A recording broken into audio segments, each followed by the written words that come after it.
topic of presentation and discussion is evidence-based policies and practices in smoking cessation. So thank you for joining us. My name is Alexi Kim. My pronouns are she, her, and I am a project officer, online learning and communications for CPHA's substance use project. CPHA is the host of today's session. So if at any point you have any technical difficulties, please look out for my name or my colleague Kelsey in your Zoom participants. We will have the CPHA name in our Zoom handles. So first and foremost, we'd like to acknowledge that the Canadian Public Health Association's offices are situated on the ancestral and unceded territory of the Algonquin Anishinaabe, who have been the guardians of this land for millennia. We're grateful for their stewardship, and CPHA is committed to working with all First Nations, Inuit, and Métis people and their governments in realizing meaningful reconciliation. CPHA is making strides to embed truth and reconciliation in its work, but we also encourage learning at all levels and would urge you to learn more about the land you reside on and embrace opportunities to learn from Indigenous people and communities across Turtle Island. So I myself work for CPHA, but I'm joining from Tiohtià:ke, Montreal, which is the traditional territory of the Kanien'kehá:ka and has long been a site for meeting and exchange among many First Nations, and it does continue to be the home of many Indigenous peoples and communities. So I recognize that I'm a guest on these ancestral lands and that the struggle for Indigenous rights is deeply connected to the work that we do as health and public health professionals, educators, and policymakers. So with that, a little bit about CPHA.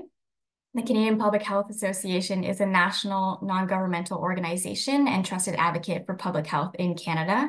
CPHA works on a number of projects across different areas of public health, including immunization, STBBIs, and substance use, and you can learn more about each of our different projects on our website, cpha.ca.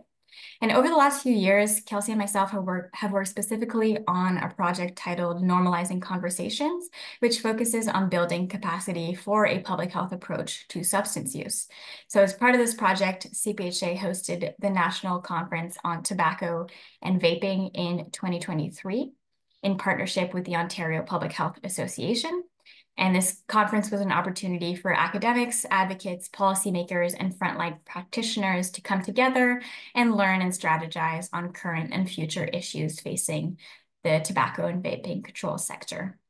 So building on some of the amazing discussions from that conference, CPHA is happy to be hosting this Tobacco and Vaping webinar series, kindly made possible through an unrestricted educational grant from Kenview, Canada. This is the first webinar of the series, and the next is on May 16th, and we'll focus on strategies to address youth vaping. So we'll make sure to share a link to that registration in the chat for those who haven't already signed up. So with that, I'm looking forward to today's presentation and discussion, and I'll pass it along to Kelsey to go through some logistics for us. Great. Thank you so much, Alexi, and thanks everyone for joining us today.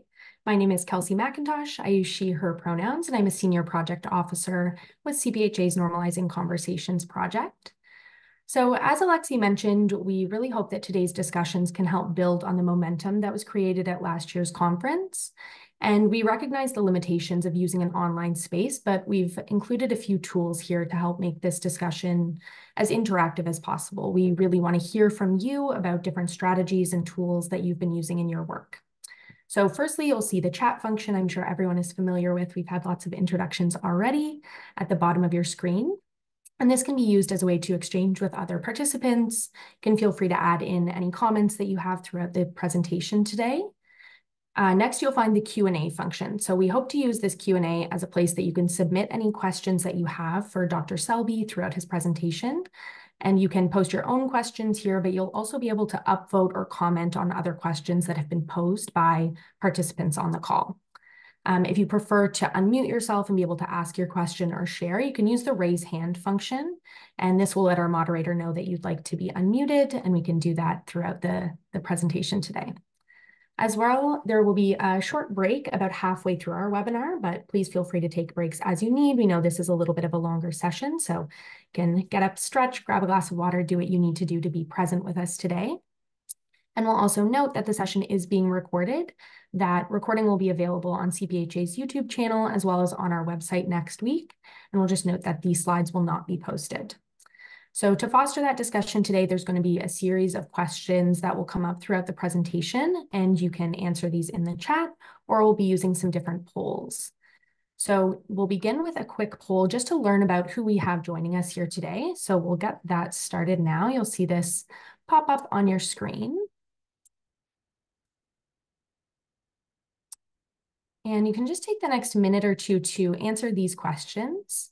And again, these polls will be used throughout the day. So as they pop up through our discussions, you can answer here, and that will allow Rosa to see a little bit more engagement from folks today. So we'll just give it a minute or so.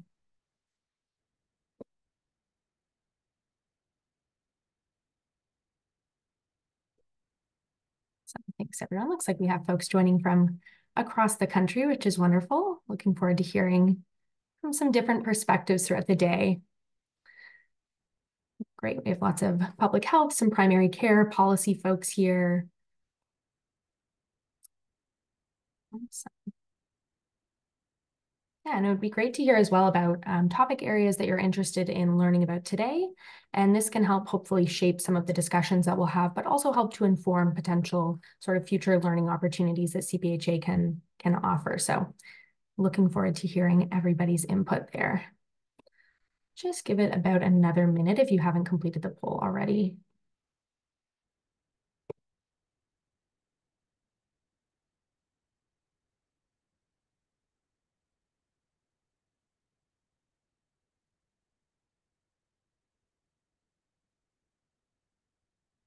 All right, wonderful. Looks like most have been able to participate. So we'll end the poll there. Thank you so much, everybody. So we'll take a look at, again, those kinds of topic areas that you'd like to learn more about, and we can hopefully get to some of those throughout the day today. So next, we'll do an introduction for our speaker and our moderator for today's webinar. Firstly, we have Dr. Peter Selby, who is a senior scientist and senior medical consultant at the Center for Addiction and Mental Health, known as CAMH. He is the Vice Chair, Research and Giblin Professor in Family Medicine at the University of Toronto, and his research focuses on innovative methods to understand and treat addictive behaviors and their comorbidities. He uses technology to combine clinical medicine and public health methods to scale up and test health interventions, and his cohort of over 400,000 treated smokers in Ontario is a great example of this. He's received grant funding totaling over $100 million from CIHR, NIH, and the Ministry of Health, and has published more than 200 peer-reviewed publications. So welcome to Dr. Selby. Thank you so much for joining us today. And next, I'd like to introduce Rosa Dragonetti, who will be our moderator for today's session. Rosa is the Project Director of Addictions Education and Research at CAMH and plays a key role in developing a strategy for education research and programming initiatives, including the TEACH Project, a University of Toronto accredited certificate program in tobacco cessation for healthcare professionals.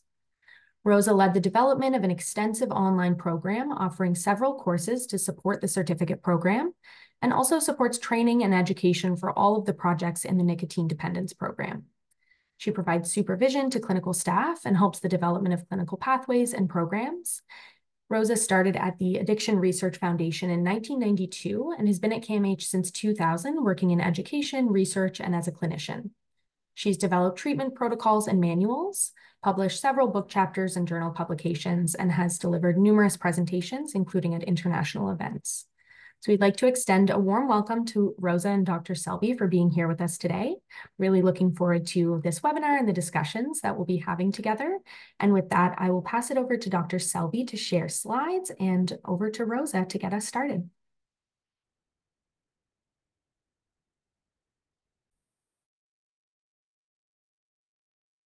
Good morning, everybody. Happy that you're here. Rosa, turn it over to you. Are you able to unmute or not yet? Yep. Hi, everyone. I'm glad that we're all here today. Just want to know what you're able to see. You can see my slides. Yes? All clear. Wonderful. Okay. So, good morning, everybody. Thanks for being here, and thanks to CPHA for inviting us to present and share this with you. I'm going to see, hopefully the slides will move forward. Let's see, I've been having difficulty with slides moving forward, but I'm going to try to do it this time. Let's see. I'm going to try testing one. Did it go? Nope. Oh, Now? there we go. Yes. Okay, great. Okay, so just to, acknowledge, obviously you heard about the vice chair and the Giblin professor at U of T, and CAMH supports me as well. And these are my disclosures in terms of grants, research support. These are lifetime, and obviously speaker engagements as well, consulting fees. No tobacco, vaping, alcohol, or food industry funding. We clearly buy medications for the STOP program from Johnson & Johnson, now Kenvue, Novartis, and Pfizer. It's done through a tender process through the hospital, and we get it at a discounted rate based on that process. So before we go further ahead, I'd like to acknowledge where we are at, and I'm very grateful for working in a place like CAMH where we have a Center of Excellence called Shkabi Makwa in Indigenous mental health, and as part of that work, we also acknowledge where we are situated in Toronto, at the old Queen Street site, which is the Queen and Ossington. And these lands have been occupied for First Nations for millennium. We acknowledge that it's been rich in civilizations with knowledge of medicine, architecture, technology, and extensive trade routes throughout the Americas. And in 1860, the site where I'm actually joining you from did appear in colonial records of the British Crown as the council grounds of the Mississaugas of the New Credit, as they were known at the time. Today, Toronto's covered the Toronto Purchase, Treaty Number 13 of 1805 with the Mississaugas of the Credit. And as we've moved on, it is now the home to a vast diversity of First Nation, Inuit, and Métis who enrich the city in many, many, many ways. CAMH as an organization is committed to reconciliation. We honor the lands for programs and places that reflect their respected heritage. We embrace the healing traditions of the ancestors and weave them into our caring practices. It's part of our care plans as well. We create new relationships and partnerships with First Nations, Inuit, Métis, and share the land and protect it for future generations. More specifically, at the Intrepid Lab, which is what I lead at CAMH and have developed, we've been committed to working with Indigenous communities for a long time. And one of the areas in training is the It's Time resource developed with and by First Nations and as well as frontline and health professionals, educators, and elders using the OCAP principles. It's free for use and adaptation. It is not a pan-Aboriginal resource and has been adapted by Inuit in partnership with the Tungus Wiganigat Inuit and in collaboration with the government of Nunavut to offer training and adapt the materials. From an implementation side, the STOP program works with Indigenous organizations, currently at least 15, covering over 34 health sites, and it's done in a co-developed way that respects the OCAP principles. And then, of course, more specifically, we work with an anti-racism, anti-oppression working groups within the program, as well as sex and gender working groups from research, clinical, education, and practice, as well as human resources. So what we've been asked to talk about today is five things. So one is the characteristics, needs, and challenges of Canadian tobacco users, identify evidence-based smoking cessation approaches, discuss policies that can increase access to smoking cessation support, specifically describe the STOP program and how it can be implemented across Canada, and identify opportunities to apply knowledge and skills in your setting. A couple of things that I'd like to discuss. One is that these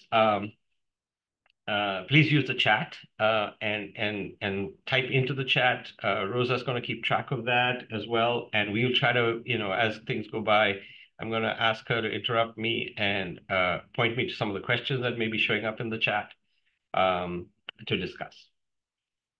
And the other thing is, as we are talking about this, these are just our experiences. We are very open to collaborations and discussions and helping others. It's not about, implementing or looking at our program. It's what's the lessons learned from our programs. So what are the characteristic needs and challenges of Canadian tobacco users and trends? And having treated people who are heavily dependent on cigarettes and combustible tobacco since early 2000, so it's been a while. I guess what I've seen clinically has been really interesting. People who are coming in were, essentially with a lot of comorbidities. And we are also seeing now many more older smokers coming in to our program. Uh, but the issues are pretty much similar. They're all being left behind by the changing policies. The policies that are coming into place to bring tobacco prevalence down are not helping them quit. It may increase the importance for them to quit, but not necessarily the capacity for them to quit. And so that's been my overview is where I see it's going. So as prevalence starts dropping, you're starting to see people left behind who have a lot of challenges quitting. So we'll open up the chat and ask you to now comment about how have the needs of Canadian tobacco users changed over the last few years in your practice, wherever you come, whether you come from clinical or population or personal, what are you observing that has changed? And we'll take about 5 minutes for that. And you can also put it into the poll as well. Thanks for opening that up.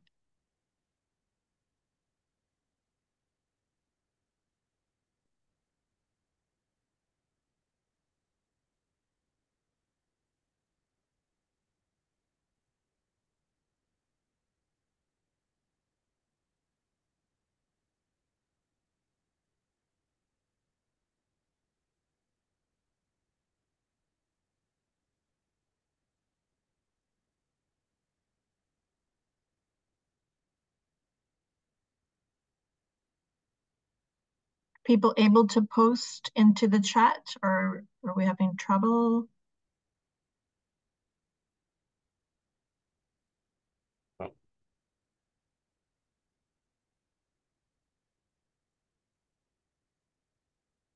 31 answered so far. Okay.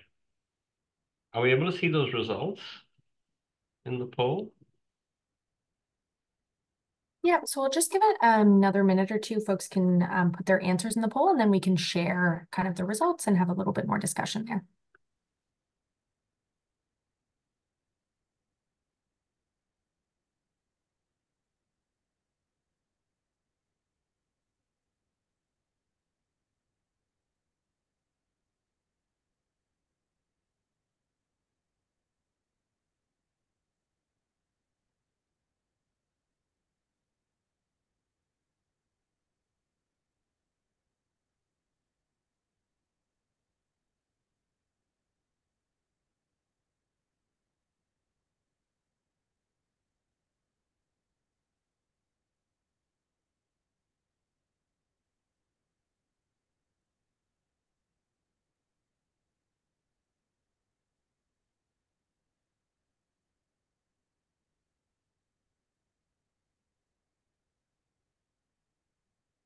Should have some music while people are answering. Okay.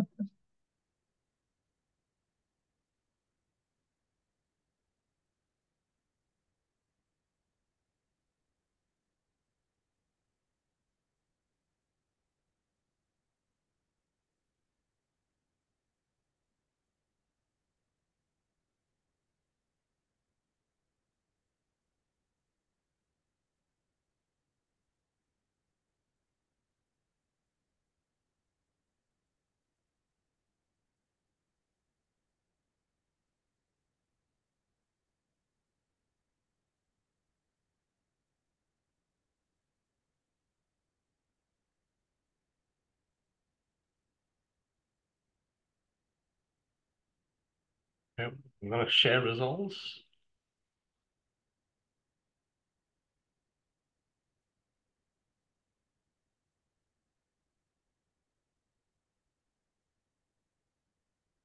I don't seem to see the results.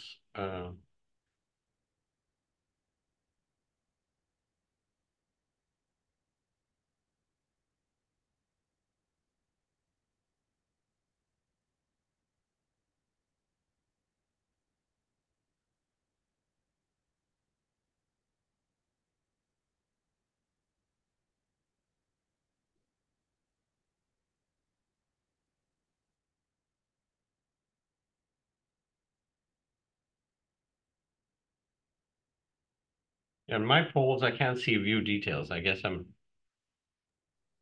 can share a few of the answers for yeah, if you future don't mind. discussions. Maybe we'll use the chat so that Yeah. everyone's able to see here. Let me just turn my camera on so I can share a few of the answers that we got. I see the same thing from a different angle in public health. Priority populations are not being reached by current messaging and practice. Also seeing an unease and discrepancy around harm reduction versus scare tactics. We have quite a few answers of an increased amount of people vaping, increase in youth vaping. One person shared not necessarily noticing changes other than that they see a lot of older clients with complex needs and multiple health challenges and an uptick in younger clients quitting vaping. But we can share a few of these by the chat. And if anybody wants to add other answers into the chat, feel free. We're seeing older populations trying to quit, but often have a serious underlying medical issue and having multiple attempts at quitting. And then again, lots of increased vaping. I'm not sure if you want to comment on those, Dr. Selby. Sure. Yeah, absolutely. Vaping's been around from 2007, and a lot of it has changed over time. And yes, there's this big debate about, you're seeing youth smoking prevalence go down if you look at but youth vaping go up. And there's concerns about obviously the addiction, the harmfulness to people, young lungs, and creating another generation of people dependent on nicotine, and worries that this might lead to, um, transitioning into combustible tobacco. There's a lot of, obviously fear around that. The question of it becoming a gateway to tobacco has been debunked. I mean, kids who are going to vape are going to vape. And if you look at the kids who continue to vape, they also tend to using cannabis, alcohol, have mental health problems. So you're beginning to see that. But yes, there are some, issues around vaping and accessibility of vaping products to people underage. Whereas if it was developed to help existing smokers quit, you're not seeing that. So that's the issue. So that's the challenge that we are seeing, is how do you get current smokers who are unable or unwilling to quit with existing evidence-based interventions to switch over to a vaping device completely, as opposed to doing that. So I think that is a concern. And so it's like anything else. If you make something legal, you got to figure out how you have good regulations that are enforced, and promoted such that you don't have leakage into populations that should not have access to it, especially age. Um, so, so I guess that's the challenge that we all face and are facing, and I can see that's what we're hearing here as well. Um, and it is a tension, and it's a good tension to have, because we need to figure this out in a better way. And obviously, we're also seeing funding concerns for medications. We wrote an op-ed recently about needing for universal coverage across the country. We are very fortunate at one level with the government of Ontario to have STOP as a way to making sure NRT is made available to all populations who need it, either in person or through the internet, and could get access to it. So we have both in person as well as remote access, and that creates even access for the working poor, who otherwise often get excluded from the drug benefit programs that the ministry has. And also those programs tend to only provide standard amounts of treatment, no matter how dependent people are. So there are funding concerns about pharmacotherapy. We are actually fortunate in Canada. A lot of the world does not have access to varenicline anymore, because the company Pfizer is not fixing the problem, and in fact, they had with manufacturing, and in fact, it's the generic that's available in Canada that is essentially supplying not only us here in Canada but around the world. And so there is pharmacotherapy. We have some great options. We have cytosine available in Canada, which is not available elsewhere that easily. It's available over the net. So, you know, we only hear the bad things about Canadian drug policy for smoking cessation, but actually there's some good things here that we need to pay attention to and actually, figure out how to fund them. Yeah. Right. And people who are feeling a little fatigued of quitting. And so that's exactly right. I mean, for people who are tired of quitting at this moment, at this time, while they're getting ready eventually, because we do know people, you know, uh, can quit after many, many years. And even though they've been fatigued of trying for 15 years, their motivation may come back and success may come back later on. So how do we prevent the harm from combustible tobaccos while they are not ready? And that's where the harm reduction guidelines and Project Vector, which we're going to be releasing, which is on our website, can help people make that informed choice about, if I am unable or unwilling to quit smoking, what is the safest form of nicotine I can use? We have low risk nicotine guidelines we'll talk about. So those are important things to understand. And again, what are some of the comorbid substance use and trauma impact cessation? Absolutely. I'll just say it right now. If people who've experienced adverse childhood events and scores of 10 or more, they're twice as likely to become, dependent on nicotine and smoke. And they're also likely to have the health consequences of that, other substance, as well as diabetes, lung disease, etc. So we do need to understand that. And of course, clinically, it makes a difference when people are trying to quit smoking. They often have this attachment to cigarettes, which often makes it hard for them to quit. So it's not about pharmacotherapy. It's not about medication. It's actually their attachment to the product.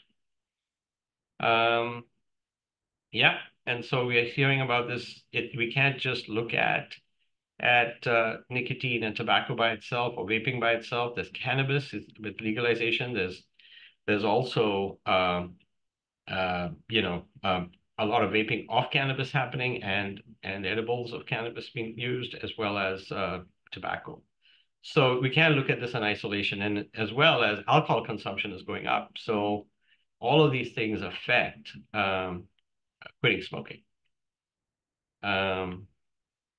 Yeah, and cessation support not supported well for many in the community. That needs to be more equitable, absolutely.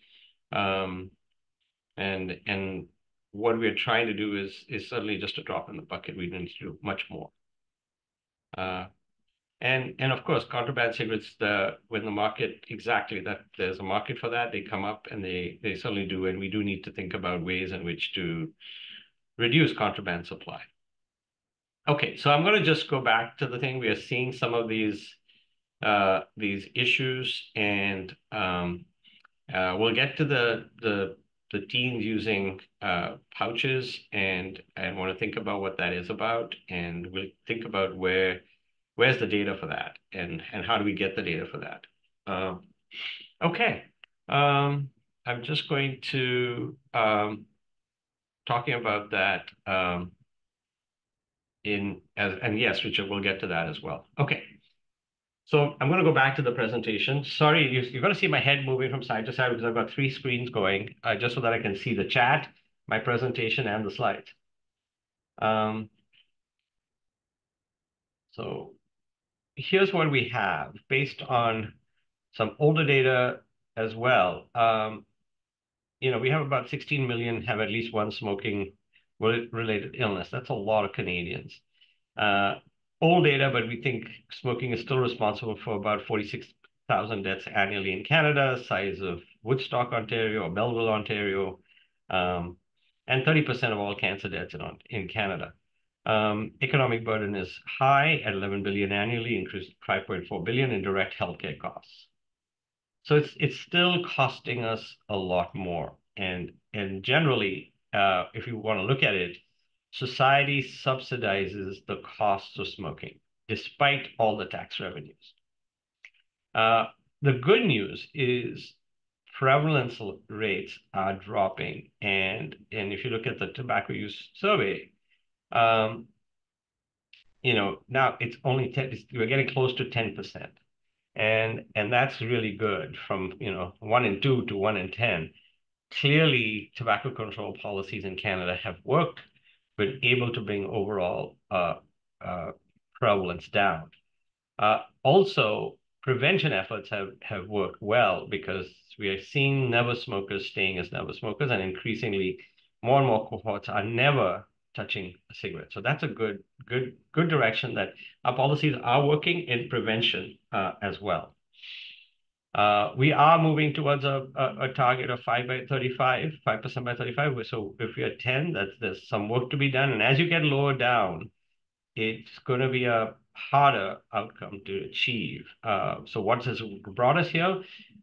We need to sustain to keep us here, but what we need to go ahead will need some really innovative ways of doing it. When we take a look at this, we still have more men than women smoking. And men decline has been much faster. The rate of decline has been more in men than in women. And so what is it that we are doing that is not allowing, or is there something in our policies that differentially benefit men but not women? Or is there something else going on that we aren't able to understand? We also see higher rates amongst young adults, indigenous populations, and immigrants who come from high prevalence countries. They tend to have higher rates of smoking. We also have to pay attention to the social and commercial determinants of health over here. But the social determinants are obviously concurrent mental health issues. Generally, they have not had the same decline in smoking prevalence as the general population. They almost double. If some mental illnesses are much higher than others, but generally, it's safe to say it's at least double. Clearly, those who are LGBTQ plus and have a higher rate, and again, those with less than university degree. And of course, although in indigenous communities they smoke fewer cigarettes per person, the overall prevalence is high, and we need to think about why that is. So what it means is that we, in addition to general population level, utilitarian approaches, you also need more targeted public health messaging and interventions because these populations otherwise get left behind, and you get, as we've seen in tobacco control, an intervention-generated inequity. And that is not just. And whichever system you're coming into, a health system, and either that's harm reduction or otherwise, we are all sort of want to make sure that whatever we're doing is just and there's an element of justice there, that people who are unable or unwilling or not responding to broad population policies like smoke-free places, taxes, etc., because of their level of dependence and addiction, do need additional help. What is good news is that if you take a look at current smoking and occasional smoking in youth 15 to 19, the message has come across. It's really at an all-time low of 4.2%, and occasional was at 3.2%, with daily smoking 1%. And this has not changed from 2021. But the fact that we've been able to get this down of smoking, that is a huge issue. Because if you take a look at it, cigarettes are the most dangerous and most addictive form of nicotine delivery. So whatever we've done is bringing it down to 1% means these youth, if we can help them stay there, is going to lead to a cohort of people where you're not going to have those harms that we have seen from smoking as much. So I think that's really great. And these will have implications downstream for things like lung cancer, COPD, heart disease, a whole host of other cancers from the tip of your lips down to your to the end of your gut, as well as pancreatic and other cancers. So as well as diabetes, we're going to see a big difference as this drops because, as you know, nicotine is associated with 12% of type 2 diabetes can be accounted for by smoking.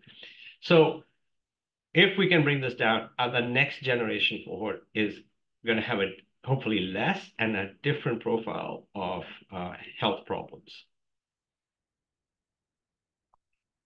But what about vaping? So when you take a look at vaping, as you know, has come up. If you ask basically the CTNS of 2022, if you look at it, 10% of youth have smoked in their lifetime, 27% of young adults, and 52% of adults. So you're seeing this cohort effect of ever smoking, which is good that it's going down. Smoked in the last 30 days, 8% of young adults, down from 10% in 2021. So that's great that current smoking seems to be dropping 5% of men, 3% women in adults. But again, if you look at more disadvantaged or made disadvantaged groups like LGBTQ S2 plus youth, more likely to report smoking at 8%. But when you come down to vaping in their lifetime, 1 in 3 youth report having ever vaped, 48% of young adults. So you're seeing it in the young adults and 15% of adults. I would have loved to see 48% of adults and less in youth and young adults, but that's what you're seeing. Last 30 days, 20% of young adults, up from 13% in 2020. So you're seeing this adoption of vaping, 23% of men, 17% of women. And again, you're seeing it in LGBTQS2. And we need to unpack that. Is it because they recognize that vaping is safer than cigarettes, less toxic than cigarettes, or is it something that's more fad-based and it's more appealing and more discreet than, and so we need to unpack that. But we do see among young adults smoking and vaping prevalence are moving in opposite directions, and we do have within that a cluster of youth and young adults more likely to vape and smoke than others. So we need to understand this better. In some researchers across the world will say that's a good thing. You're displacing the smoking market. The question is, what are the harms that you're maybe introducing to people who otherwise would never have smoked? So overall, it's still low. 6% of Canadians, 78% vapes daily. So if they're going to be current vapers, they're doing it daily. And the biggest concern is this cohort of youth who've never tried tobacco. So, what does that mean when you've got this group who've never tried tobacco now first off going after that? And that needs to come down. Without them actually then switching back to cigarettes. So 14% vaped, if you look at youth 15 to 19, 31%, they tell you to reduce stress, and 30% report ever trying. Young adults, again, 20% and 48%, and adults over 25, 10% and 48% have tried. So this issue of trying once and not going back is a bit of a concern to me. We need to really get better products that adults will use, but youth don't. And unfortunately, what we have right now are much more appealing products to young people than it is to the person who smokes who can't quit. So 60% of Canadian smokers have attempted to quit in the past year, with approximately 20% of quit attempts being successful at the 1 year mark. So we do have people trying, and we need to do a better job at helping them convert those quit attempts into sustained quit. There's also some evidence to suggest that we need to bump up that percentage of Canadians trying. So that is it a fair thing to get 100% of Canadians to make an attempt every year? And what can we do at a population level to do that? Because the greater number of people who make quit attempts, the greater number of long-term quitters you'll get. So, one of the issues, as we said, as smoking cannot be seen outside of context. A particular area of interest of ours, and what we are seeing even in our primary care populations, is people with co-occurring mental health disorders or mental illnesses. Overall, what do we know about it? That they are much more likely to start smoking at an earlier age of onset. And if I see a young person vaping or starting to vape and get dependent on vape, or smoking and getting dependent, I know that this is predicting onset of cannabis use, alcohol use, delinquency, other mental illnesses, depression. And it seems like it predates it. Whether it's causative is still being debated. There's some evidence that the smoke is toxic to brain cells, that it might be actually precipitating mental illness in some vulnerable individuals. So it's not 100% proven, but there's some hypothesis being looked at as to whether smoking actually induces mental illness. And it's kind of rational. If you're going to put nicotine and other chemicals into your brain, many of them which are psychoactive, as some of them are anyway, your brain's gonna, and it leaves your brain so quickly. Nicotine leaves in about 90 minutes. You're creating a disrupted brain system. So it is something to consider. We also see that this population has a higher amounts of smoking. And if you take a look across all mental illnesses and addictions, people who, use opiates and alcohol have rates that go up to the 80, 90%, depending on the population survey. And so clearly when you add these things together, so for example, both alcohol and tobacco are cancer-causing agents, but they have actually a multiplicative effect than either one alone on oropharyngeal cancers. And so you really we do see this harm being caused to people. And, for example, smoking and alcohol affects the heart negatively. No matter what the industry wants to tell you that a moderate amount of drinking is good, it actually doesn't. So this combination of alcohol and tobacco is really something that we are concerned about as well.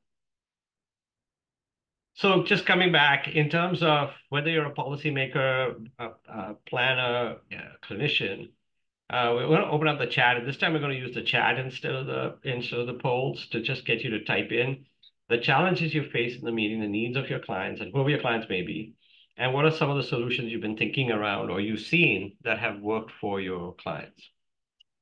Peter, I'm going to just Yes. jump in here for a second because I've been monitoring the chat, answering some questions, but I think people have already posted on this question, so I'll just kind of start highlighting that while others comment.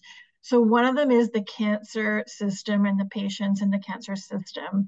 And just some comments about the importance of providing NRT at the point of care in the cancer system. Because referral to cessation programs is a barrier. However, one of the participants who's got STOP actually implemented in their cancer system is facing the issue of engaging the client in the quit process, and they're not always able to attend additional appointments. So that's definitely one of the challenges. Yeah. I mean, I think this is part of the issue as we are moving into cancer centers and helping cancer. So first of all, answering the question, look, people with cancer, if they have cancer and they're smoking, quitting smoking for them has immense benefits for response to chemotherapy, response to radiation, in some situations, less chemotherapy required. If they have surgery, better response to surgical outcomes and less secondary cancers and return of cancer. So that's the evidence. There are some short-term benefits. So some people who smoke while going through this might find that it's a crutch to deal with all that's going on with them. It also might help with their stomatitis, etc. And be able to, because, be able to tolerate that better. So you do see that. Of course, the way we deliver treatment when people have cancer, its timing is everything. So one is, if everything has to be done during that visit when they're coming into the oncology center or the cancer center, unless there's a process and a flow that, whether they're doing something with the ESAS on a tablet that it highlights, there has to be some sort of follow-up and credibility. And I think those workflows have to be worked out, that if people know what it is about, why it's about, and it's not framed like, if you want to quit smoking, here's good, but it's really about what is it that we want to do to optimize your chances of responding, and how do we do that? Then that becomes important. So actually, it's one of those things. It's not extremely feasible at this very moment in every cancer center, but embedding, as part of the work. I mean, asking the oncologist who has 15 minutes per patient to do everything is not going to work. You do need dedicated staff who support this, and so thinking about how that happened, or whether there's and you need trained staff for understanding this. So I think that's where it is. It's still early days in many ways in Ontario, but that's the hope to continue to do it. So yeah, it is. You're not going to engage 100% of people because that's not why they're there. But we've been surprised because we do a rapid referral system from Princess Margaret into CAMH in case somebody there is. And even there, we do have people who show up, but about 50% are not contactable because, as you said, too many things going on.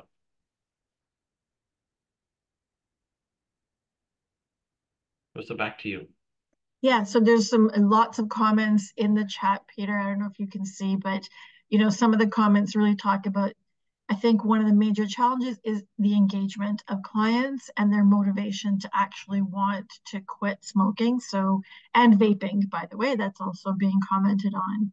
And so looking at potentially partnerships with schools, adapting our interventions for actually a telephone, because our rural communities don't even have access to video. So yeah, and the importance of, specialists such as oncologists, at least to bring up the benefits of cessation and then referring on. Yeah. Yeah, lots of great comments. So I think when we have to take a look at it is, right, there has to be, we use a framework which is, the taxonomy of behavior change that then has a model called the COM-B model. Like if you're going to have a behavior change, then what is the capacity and capabilities available to help that behavior change, whether it's at the individual level, at the patient level, or the practice level or the setting level? What are the opportunities created? And so we know that by making NRT available at a low rate, for free, it attracts a certain population into that. So that creates that opportunity to quit. So what are the opportunities created, and are those opportunities acceptable to that individual? So we have to start, and not one opportunity is not it's not a one size fits all. And so when we take a look at that, the opportunities, what are the opportunities there? So having a staff person, having the program, and then you take a look at the motivations of the clinic. So for example, in addiction centers, we implement in addiction centers in Ontario. Some addiction centers in Ontario went completely whole hog. They've gone tobacco free. They have had all their staff come for quitting, getting teach trained. They've implemented a tobacco specific pathway for people admitted to their programs. And so, and then they became a site and a resource to their community for tobacco addiction treatment. And so it became a place for them to reduce the stigma around addiction. It all depends on who the executive director is and what the values are. And so we've noticed that those kinds of places, you make nicotine replacement available, then it just becomes one enabler for them to do that. And so we have different readiness of different addiction agencies to do that. We were presenting on the evidence of integrating smoking cessation treatment in addiction agencies in the early 2000s. The evidence is that old that it helps improve outcomes. Of course, you can't do it if you don't help the staff quit, because you've got a large volume of people who come with lived experience who also themselves are tobacco dependent. And we have to have a humane way of helping them, because what happens is it affects the power dynamic in a clinical setting if the provider continues to smoke, but their patients who they're supposed to take care of are actually quitting. So we see a lot of that dynamic in place, and so sometimes they just don't want that to happen. We see it in mental health facilities as well, where the worker is smoking and the patient is quitting. It really undermines the worker. So we have to offer programs to both the workers and the setting as well as the patient. Okay, so I think there are many ways to create motivation. There are policy levels like taxation, availability, those kinds of things. And of course the individual motivation. And yes, Catherine, that was 50% of referrals were not reachable. So we are trying to unpack that and figure out a quality improvement way to get a better way of getting in touch with people. Maybe it's a warm handoff rather than a referral. Okay. Any solutions that I'm looking at there? Out there, yeah, accountability of social media, and exactly, I think we're seeing that in Ontario. The school boards are suing the social media. We saw the Minister of Education this week come out with a bill, having a ban of cell phone use during instruction time, as well as vaping and vaping products, and pathways that engage both carrots and sticks to help reduce smoking. He mentioned to me they did a study where the presence of vaping detectors in school bathrooms not only reduced vaping, but increased attendance in the school, reduced violence and bullying and graffiti. And I'm looking forward to reading that paper. But there are things that can be done. And those are some of the solutions that we're hearing about. They need to be obviously tested, but in a broader settings, but in other settings. But there are these things that can be done.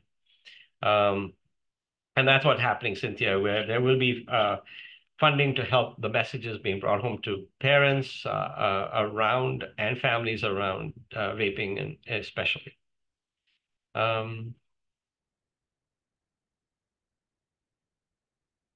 Yeah, and I think this personal relationship with tobacco that Carolyn talks about is really critical. Often keeps it, and we have been developing a way for people to talk about it as they're giving up giving that. Yeah, and if you've offering the auto model in PI think that's great. 98% a telephone and telephone follow-up.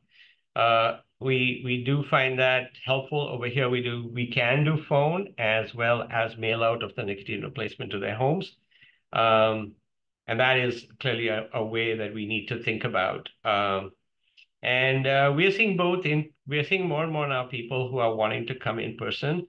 Our population, as you know, as smoking gets more into this, we are getting a lot of comorbid loneliness with smoking. And so our typical issue is that we get a lot of these people.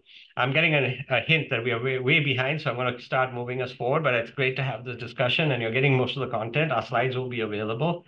So I'm just going to move forward very quickly. And exactly, these are some of the things we've talked about. So I'm going to, I don't think we've missed um, anything there in the discussion. So I'm going to go around. At a clinical and level, I think we've really come to that. In addition to the public health and policy level, for these existing people who quit, we do need to give them access to pharmacotherapies and assistance and behavioral support and counseling. And so we do need to do this across several settings. So jumping into what are the evidence-based smoking cessation approaches? If we take a look, and this is a classic, simple and exemplar of some of the people who we see. Typically, a woman is treatment seeking now more than men. They tend to have COPD, they have diabetes, hypertension, major depression, a long history of smoking, and in this situation, heavily dependent smoker, actually. Often women don't smoke so much, but we're beginning to see this in the clinical setting. Having that first cigarette within 5 minutes, have tried gum typically or something else and for 4 weeks and it doesn't seem to work. And that we talked about the quitting fatigue, feels it's too hard. And these are the medications they are on. And the reason why we put some of those medications, because some of these medications are actually, all these disease conditions are actually affected by smoke. So, essentially mitigating the full impact of those medications for the diseases that the person's getting treatment for. So and just in the interest of time, we're just going to use the chat. Just type in, what are the first things we can do this? Or do you want to use the poll since this is a forced choice? What do people think? Should we just use a quick poll, or do you have it as a poll, or do you have it as a chat? We have it as a poll, so I can launch it right now. Okay, so why don't you launch the poll? So when you hear about somebody who's used gum for 4 weeks, what are some of the things we could do? Show her how to use the gum properly, try again, switch to another medication, refer to another health profession, and address her ambivalence before proceeding with treatment. What are the first things? So it's not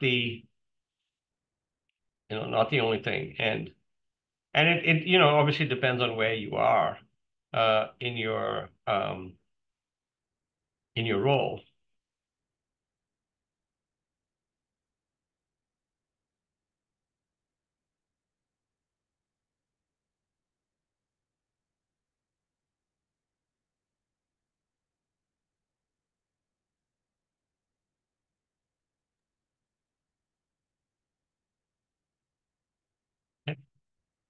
Maybe we'll give it 10 more seconds.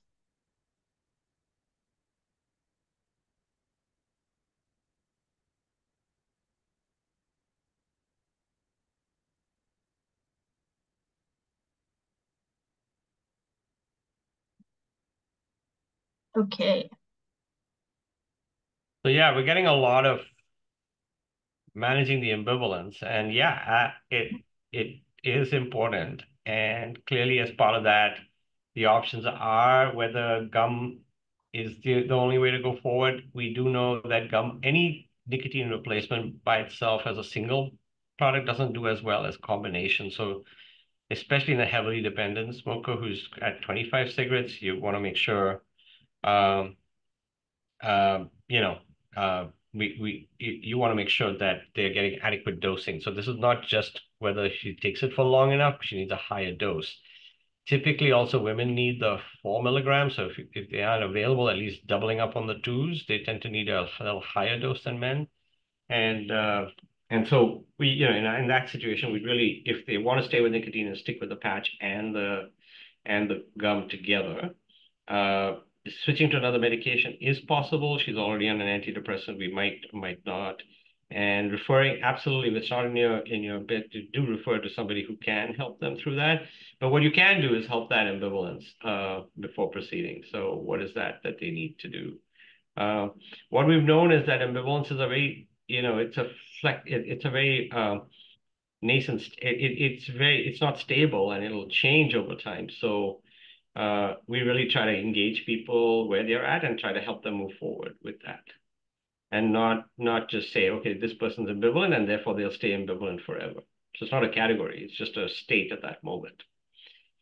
So yes, absolutely, we use motivation interviewing. We really look at that and this algorithm from the Canada adaptation of it, of how to a workflow to do that.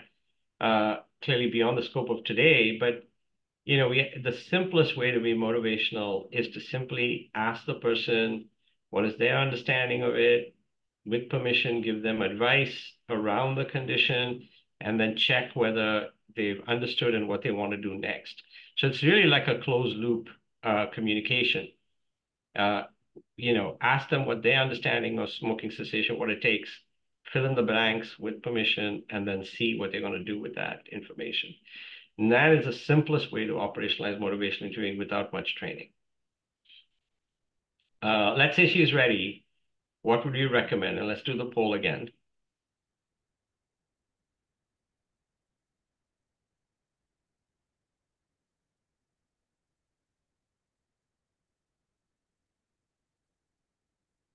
I sort of told you.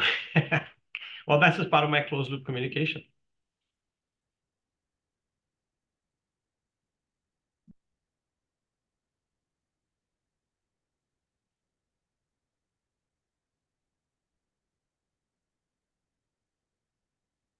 Okay.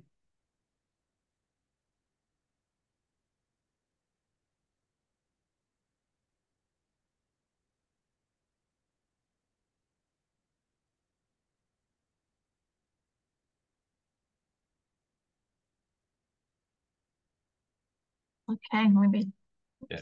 9 more seconds.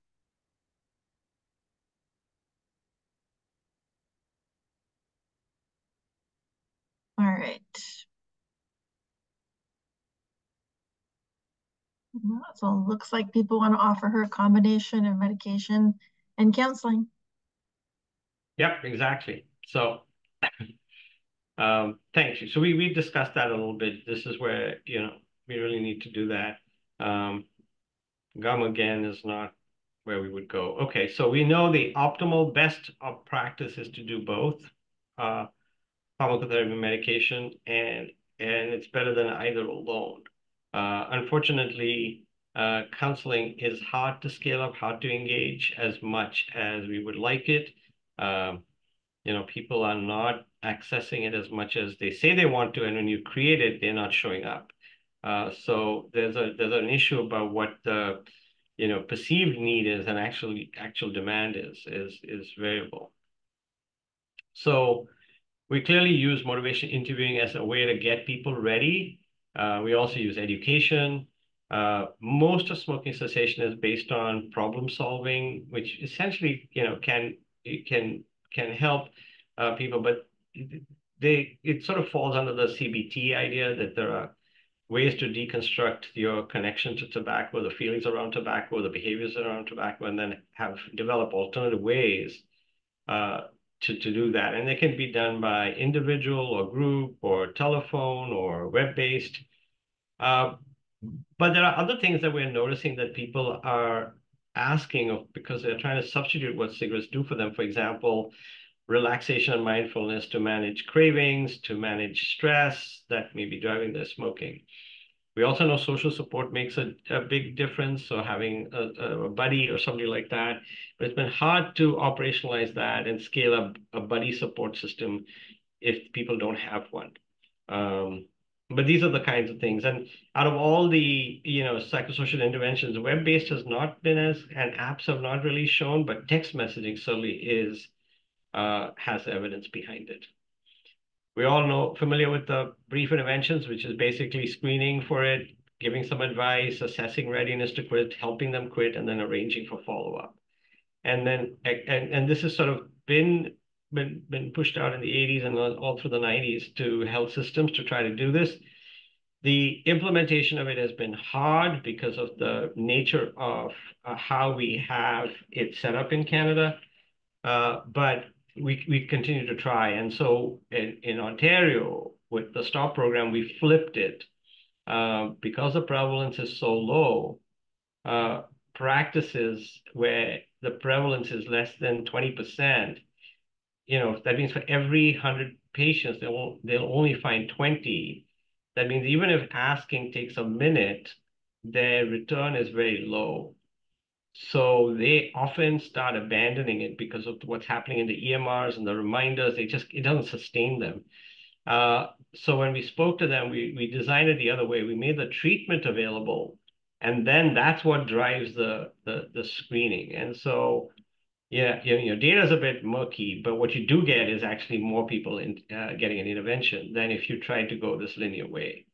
So it's there, it's the standard, but it doesn't necessarily fit in every setting, especially that's our observation in Canada, that it's hard to keep it going if you don't have something that is a treatment that attracts patients.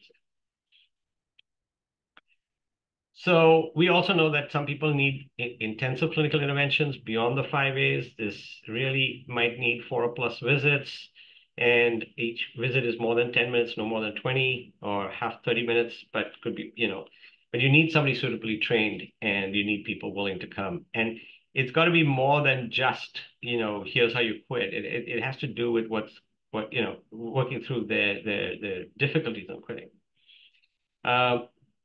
This is just data, but basically this shows that these are where you will see what's scalable and what's doable. So brief advice is simple, effective for all. It makes a small effect, it does have an effect. And if you look at counseling, you do get some benefit from that, but you do need, investment of resources. Contingency management, which is giving people rewards for quitting, it is quite effective. The issue is that as soon as you remove the financial incentive, you get relapse rates go up higher. So that's one of the problems. And then text messaging is emerging, cost-effective. Meta-analysis of 5 studies, however, did not show the text messaging effectiveness. And some of the studies were in young people, some people were in addition to other services. So we haven't had any good innovations in psychosocial services in a long time. And so we really need to think about, and what we are doing work with is looking at ChatGPT and generative models. Is that a way to help engage? WHO has a avatar piece. We are testing some others, but not avatars. We're testing mostly text-based, and now we may be testing voice-based. But again, those need to be proven. And after the hype dies down, will it actually be of benefit? What is known to be beneficial and what we really try to get people to do is setting a quit date, because that increases, chances of being quit at 6 months is greater than 10%. And we also encourage behavioral interventions, regardless of whether they're using medications or not. Everyone pretty much can make their living space, their travel space, and their entertainment space tobacco-free. So if they can do that, that is just going to increase their chances, even if they did nothing else. Or if they're just willing to monitor their smoking, it'll bring it down. One of the things that we've noticed in people who come to smoking in our groups is you tell them, oh, it's a 12-week group, you have to show up here, this is what it is. You'll start out with 10 people, but you'll land up by the end of it with 2. And why is that? It's because people start dropping off because they're not meeting their milestones. And what we do know is that if we break cessation into milestones, like steps, like they do in AA and other places, it gives people tangible milestones to achieve and for the provider to focus on. Now, we know that these milestones, because if somebody is able to go and set a quit date, we talked about that, that can help people stay quit. Even though the absolute numbers are small, the percentage will go on to be quit. So if we can get people to work through these milestones of 1 day, 1 week, 1 month, 100 days, then they're more likely to be sustained quit. And of course, actually, it takes longer than that for it to stabilize. And you can see from this study, which followed people, really it stops, relapse stops happening after 5 years. It doesn't mean people need interventions for 5 years, but it really does mean that we really got to get people to that 6 month point and then help them not relapse from that 6 month point to the 1 year. And then if they should have lapses in that time period where, because it's a bit unstable, they come right back so that they can make that 5 years of complete quit. So that's generally, we're noticing with our patients, they like these milestones because it gives them a target to work towards. And so that's what we're trying to get people to that. So really, when you look at this case of Jane, what we're talking about is, breaking it down with the guidelines. We would recommend counseling plus medications, and in the chat, we can put up, what medications are possible for use in this. And we've already talked about combination nicotine replacement, but in addition, what else is there that you would consider or not consider? Maybe just put that in, or would be worried about.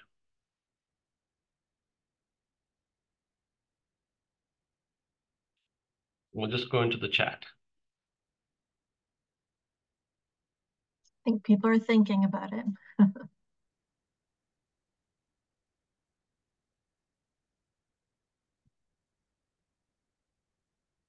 Yeah, I think.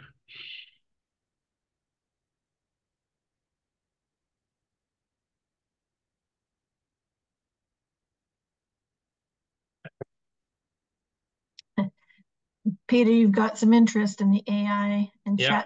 ChatGPT. Yeah, it's still in early development. We published some papers about it, but there's a lot more work to be done in that space. It's not ready for prime time. Yeah.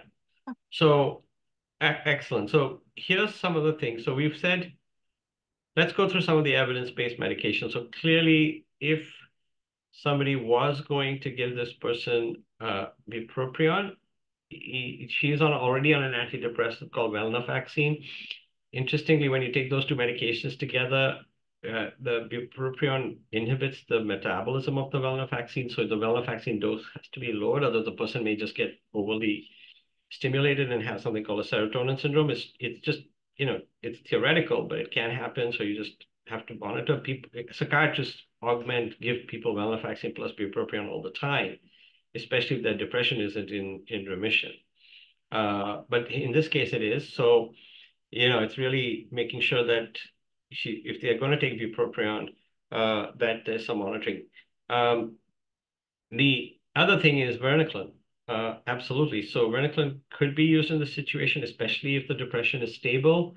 You can certainly use it. And clearly, if she hasn't responded to previous, she's already got end organ damage from the smoking, like COPD, you would have to do that. But you'd have to be careful with the varenicline because of the diabetes. If people quit smoking, they get very sensitive to their own endogenous insulin, so they may end up getting low blood sugar. So you have to just educate them to monitor their sugars when they're quitting smoking with varenicline, or because they need to make sure that they don't get a hypoglycemic episode.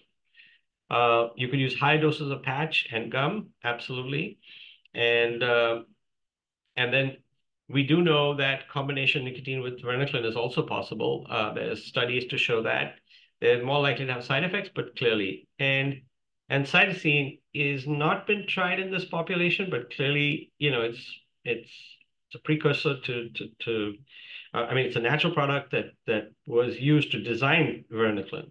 So we can talk about it. It's just that it doesn't stay in the body too long, so you have to dose it fairly at least 3 times a day in a higher dose, or you need to take it 5 to 6 times a day in the lower dose. So it's a dosing issue, and we'll talk more about that later. So moving right along. So yes, that's what we're going to do, and we're going to now go very quickly over these medications in the way that we want to look at it. So often people say, why would you give medication for a behavioral condition? And I think part of it is, yes, we know it works, but here's what we are trying to do. What we're trying to do is, obviously, we know from the studies that roughly, no matter which medication, at 6 months out, twice as many people, all things being equal, you get twice as many people quitting compared to not giving the medication. So it certainly does do that. Clearly, the availability of medication increases people's confidence in being able to quit. We've seen that clinically. Medications, especially nicotine replacement, which is a clean format, is way safer than smoking. You're getting much less nicotine. You're getting none of the other 7,000 chemicals. You're not getting all the carcinogens that you get with smoke. And you're getting a much more stable level of nicotine that you would get with a patch, for example. In the early stages, it treats acute withdrawal. So as long as the dose is right, as we know that relapse happens very early. So if you're giving something to manage the withdrawal, that's helpful, limits the cravings, and again reduces the risk of relapse. But tobacco use disorder and dependence is a chronic relapsing condition. So we need to understand that for some people, as I showed you with those milestones, they need longer treatments. But medications do afford this in terms of benefits along the course of the quitting journey. So when you take a look at nicotine replacement, right now, there should be no more studies done on nicotine replacement with a placebo because it's been proven over and over, and any new format of nicotine coming onto the market should be compared to older formats of nicotine and see what the advantage. You really want to make sure that it's safe in the sense doesn't have any chemicals that are tobacco related that could be causing harm. It's not in a vehicle that can cause harm, but is equivalent to what we know works, so that smokers have an option. We know that nicotine can be used in people with stable cardiac disease, can be used in combination.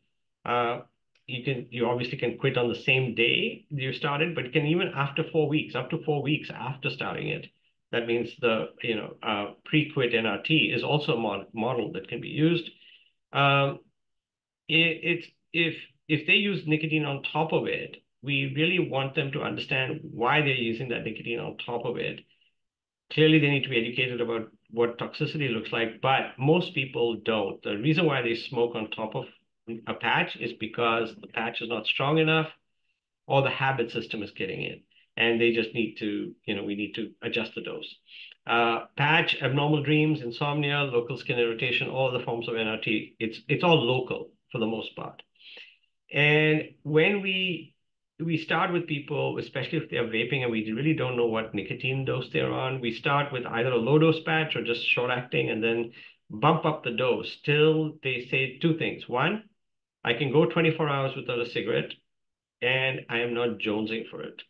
And I'm not preoccupied with the cigarette. And if I get exposed to smoke, I'm not reaching for that cigarette. That's our dose that we are looking for to get the person to. And so we also ask them to use short acting if they need. And so that's how we do the dosing of nicotine replacement and help people understand that just because they smoked with the patch on doesn't mean they stop the patch. They need to adjust the dose of the patch. Varenicline, as we said, is the most effective single monotherapy. You can start, people will quit anytime from within 7 days to 35 days after starting. In really severe renal disease, we need to reduce the dose. We need to monitor their side effect profile. Some people will have mood changes. Really, it's not the biggest issue that I worry about because as long as they have stable mental illness, as long as they're not They are, comfortable reporting to you. I have yet to see people get really bad mental illness because of using Champix. The more common ones are obviously nausea, nightmares, and insomnia. Can be easily managed by taking the medication with a glass of water in the morning and not taking the second dose too late into the evening. And as the dosing schedule, it's a pretty standard dosing schedule.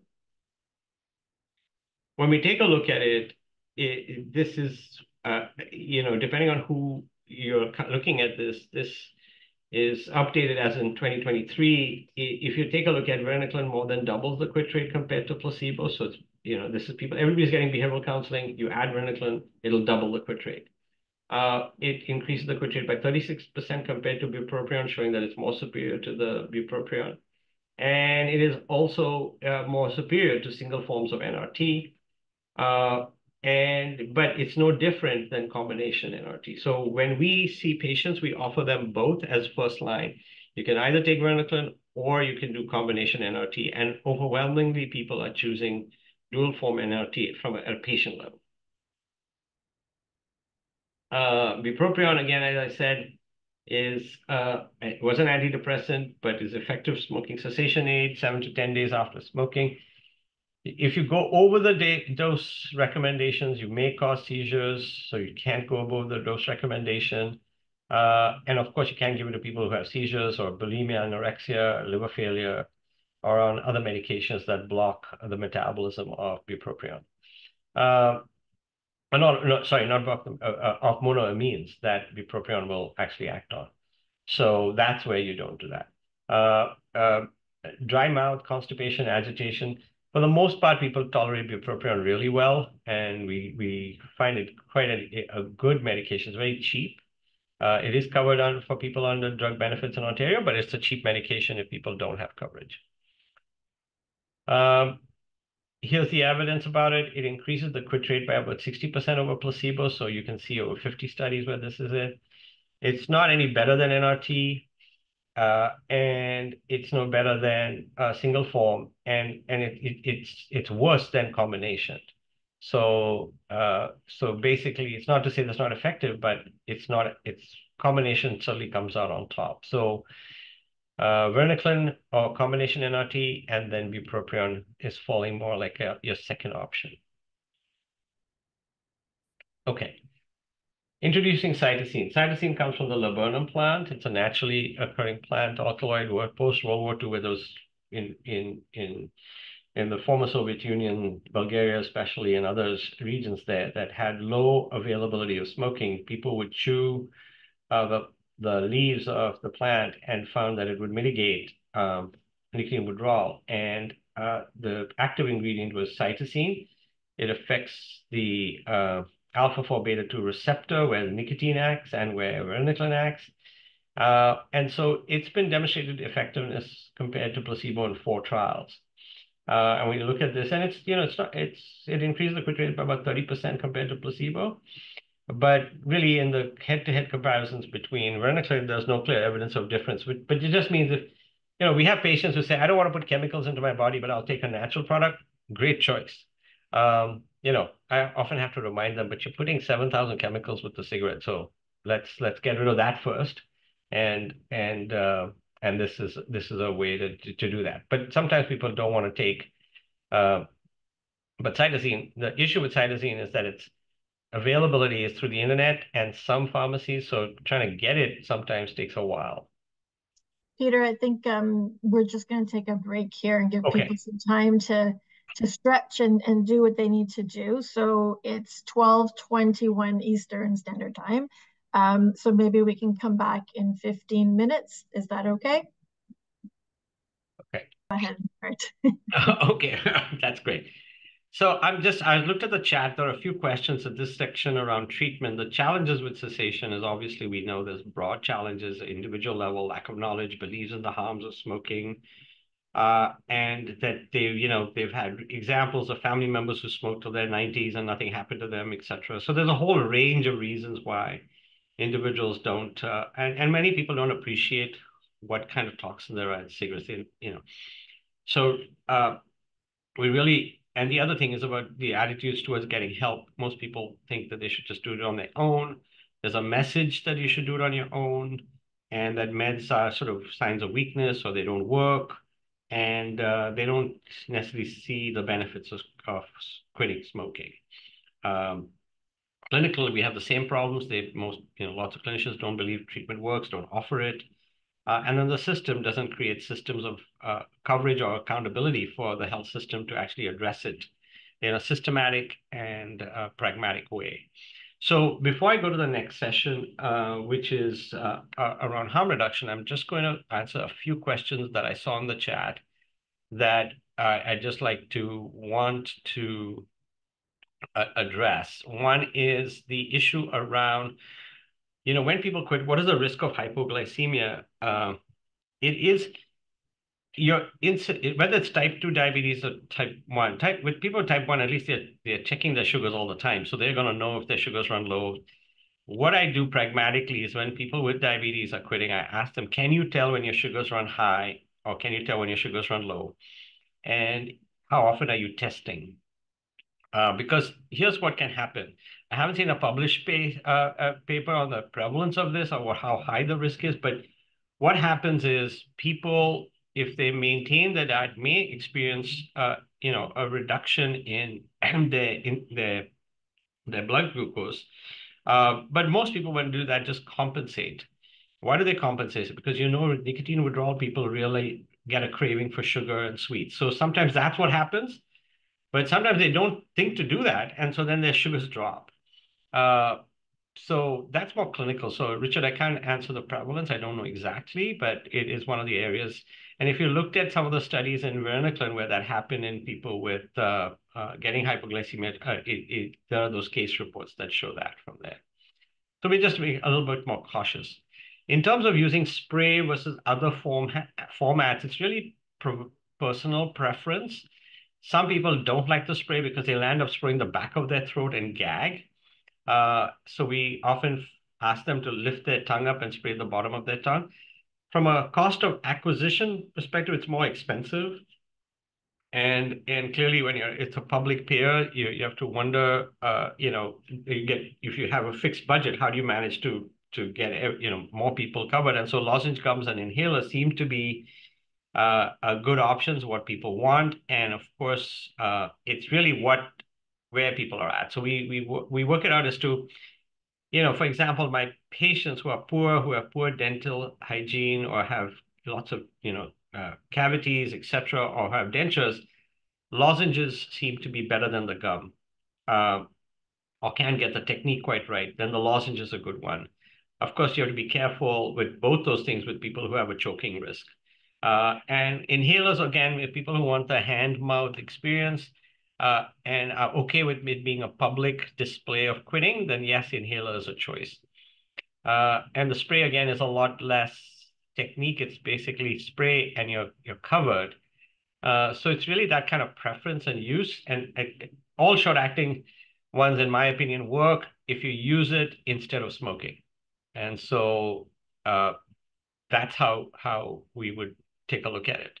So that's that. And there's one more question about hypnosis. So here's the thing with hypnosis. Although the evidence compared to sham hypnosis is no different, so technically the hypnosis doesn't work. What I do believe is that it is relatively harmless. So if people are willing to engage in it and are finding benefit, then yes, by all means, what's the harm? If there is no interest in using NRT, then it's important to understand what is it that is behind it, and what is it that is culturally driving that. And we also have to think about our word in general tobacco control is tobacco is bad, but with ceremonial and indigenous communities, in some communities, tobacco is a sacred plant. So it's important to come to this in a very different way, understanding how the community views tobacco, and then if hypnosis is the way that people want to go, then, and if you are getting good outcomes, then go for that. If NRT is not going to be used, it's not going to be used right now. The more important thing is keep your eye on the ball of are people quitting or not? And are they engaging in quit? If they're showing up for, more likely to show up for hypnosis events or acupuncture events, you're getting a lot more people willing to make quit attempts than even though the evidence is low or not existent for that as an evidence-based intervention.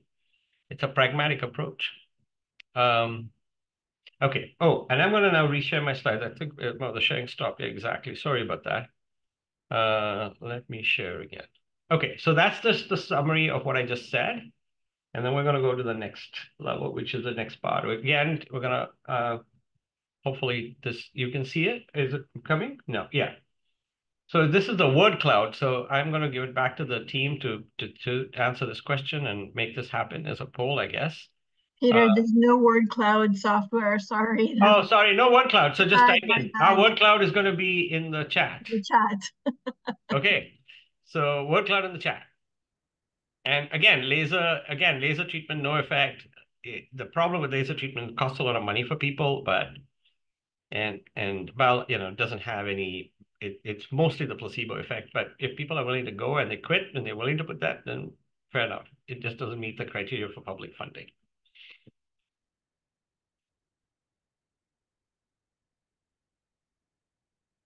So we put the question in the chat. Just feel free to start typing in. Cutting down legislation, smoke-free generation, person-centered, client-centered. Yeah, great. Excellent. We're getting our word clouds.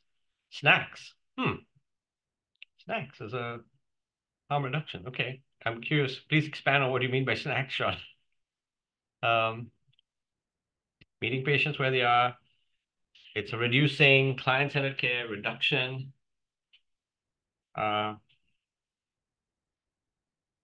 Less harmful forms, reduce to quit, safe and healthy public spaces, accessibility. There's confusion about the product. Yeah. What do we mean by harm reduction exactly? Campaigns. What does that mean? Quit date. Is it on that continuum to becoming smoke-free? Snacking. Oh, snacking instead of smoking. Thank you, Sam. All right.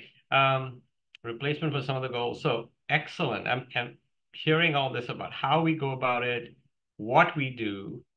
Also thinking about restraints so that there are prescriptions for vaping devices instead of going to kids, goes to adults. Yeah, and is it an off-ramp from tobacco use or an on-ramp, as Cynthia points out? Okay, so that's great. Let's keep typing away, but I'll keep looking at this. So basically, if you look at the origins of tobacco control, pretty much a lot of it, which came in, many of them are harm reduction policies, such as price and taxation. It doesn't tell people you have to quit. It just says it costs more. Smoke-free places doesn't say you have to quit. It just says don't smoke here. So as a result, it's embedded in our DNA. We often get this idea that, oh, there's no harm reduction, but there's a history as to why that happens, because the original harm reduction, which is the filter cigarette, was one of the biggest frauds committed on the public health system by the tobacco industry, right? Because it was just fooling the machine that tested the product, but didn't fool the smoker who smoked it. And in fact, if you look at lung cancer, the type of lung cancer that people got after moving from regular cigarettes with the filter to light and mild cigarettes is a worse kind, because people inhale more deeply to get the same amount of nicotine. But they also brought with that nicotine the tar, which had the cancer chemicals. So you can see that there's been this great distrust of harm reduction in tobacco control, and rightly so, that the industry, which it always tries to do, is drive the agenda for harm reduction, and that's why there's a lot of skepticism about what that means. So here are some examples that you all have put it in, and you can see where all of this comes. And I would say, these are everything coming together. It could be some of the policies that we put in place to reduce harm. Even like plain packaging, you can see that the appeal, you can just help reduce people's sort of awareness. So these are the policies that are there. And Canada is one of the leaders in these areas. So it is part of our strategy, and it is an important piece around changing it up, not letting that be advertising space for the industry, as well as now, as you've seen, there's going to be each individual cigarette will have a warning on it. So it does improve outcomes, but not burden retailers. It's limited to early policy adopters, and there are gaps. And they continue to exploit loopholes to make, focusing on filter innovation. So we have to think about what do we do to enhance this. And the good thing about this plain packaging law is that it had a spillover effect into plain packaging for cannabis as well. Now, these individual cigarettes that have this is to really stop the innovations that are occurring with filters and to have the warning on them. And so when you look at this, it'll alternate with 2 series of these warnings every 2 years to keep the message impactful, noticeable, and memorable. So this is what's being proposed, and I'm looking forward to what the actual evaluation will show. So if we have these, and we've talked a little bit about this, these policies are effective. They do help people move towards quitting. Every time there's a tax increase, you do get that. There's also well-studied elasticity of price. You do get compensation, somebody, more moving towards the illicit market. But if they are not responding, how do we help these people without quit intervention? And now we're talking about this. Medication needs to be free or very low cost. Reducing harm of tobacco combustion with nicotine alternative like vaping, absolutely. So let's look at that some more. Keep typing away. And what I'd like to do is just introduce you to, harm reduction as an old concept. It's not new. This goes back to St. Thomas More in the book Utopia, where it talks about, if you look at the last sentence, what you cannot turn to good, you must make at least as little bad as you can. And the first part of that quote is really about motivation interviewing. Like, don't lecture people because if they're not, but use an indirect approach, which is really important to do that. So, I think this is something to keep in. We have a long history of harm reduction. All of allopathic medicine is harm reduction. If you take antihypertensives, it's not curing your hypertension. It's actually just reducing your blood pressure so you don't end up with a stroke. Treating your diabetes is not curing your diabetes. It's preventing the complications of diabetes.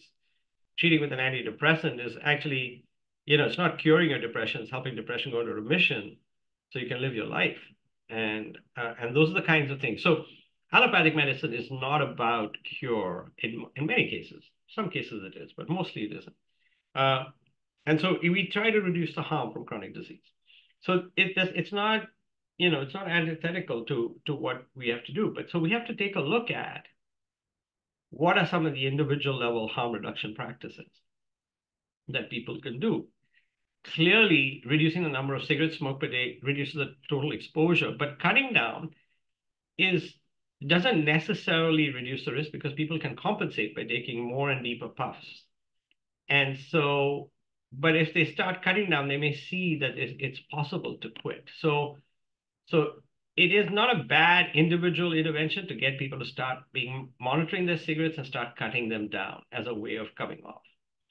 And we also use it with combination with nicotine replacement as a way for those unable to cut down. So these are some of the things that we can help people do, is that, concurrent smoking and using the patch to help reduce the number of cigarettes.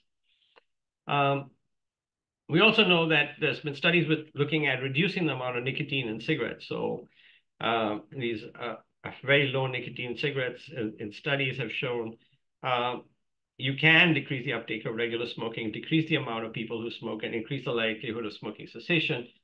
Of course, it hasn't been scaled widely, but again, it is one of those elements of how we could reduce the addictive nature of cigarettes, so that if people choose to use it, yes, they'll get the exposure to carcinogens, but because nicotine is not driving that, they'll smoke less and in fact give up.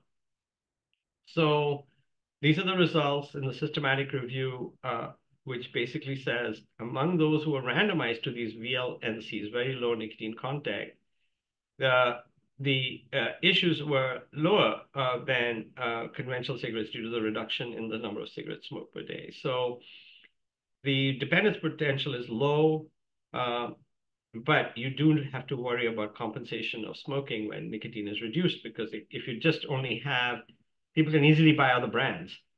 So, and what is the impact on smoking initiation and relapse, and potential for dual or multiple product use needs to be considered. So those are some of the things. So we at CAMH were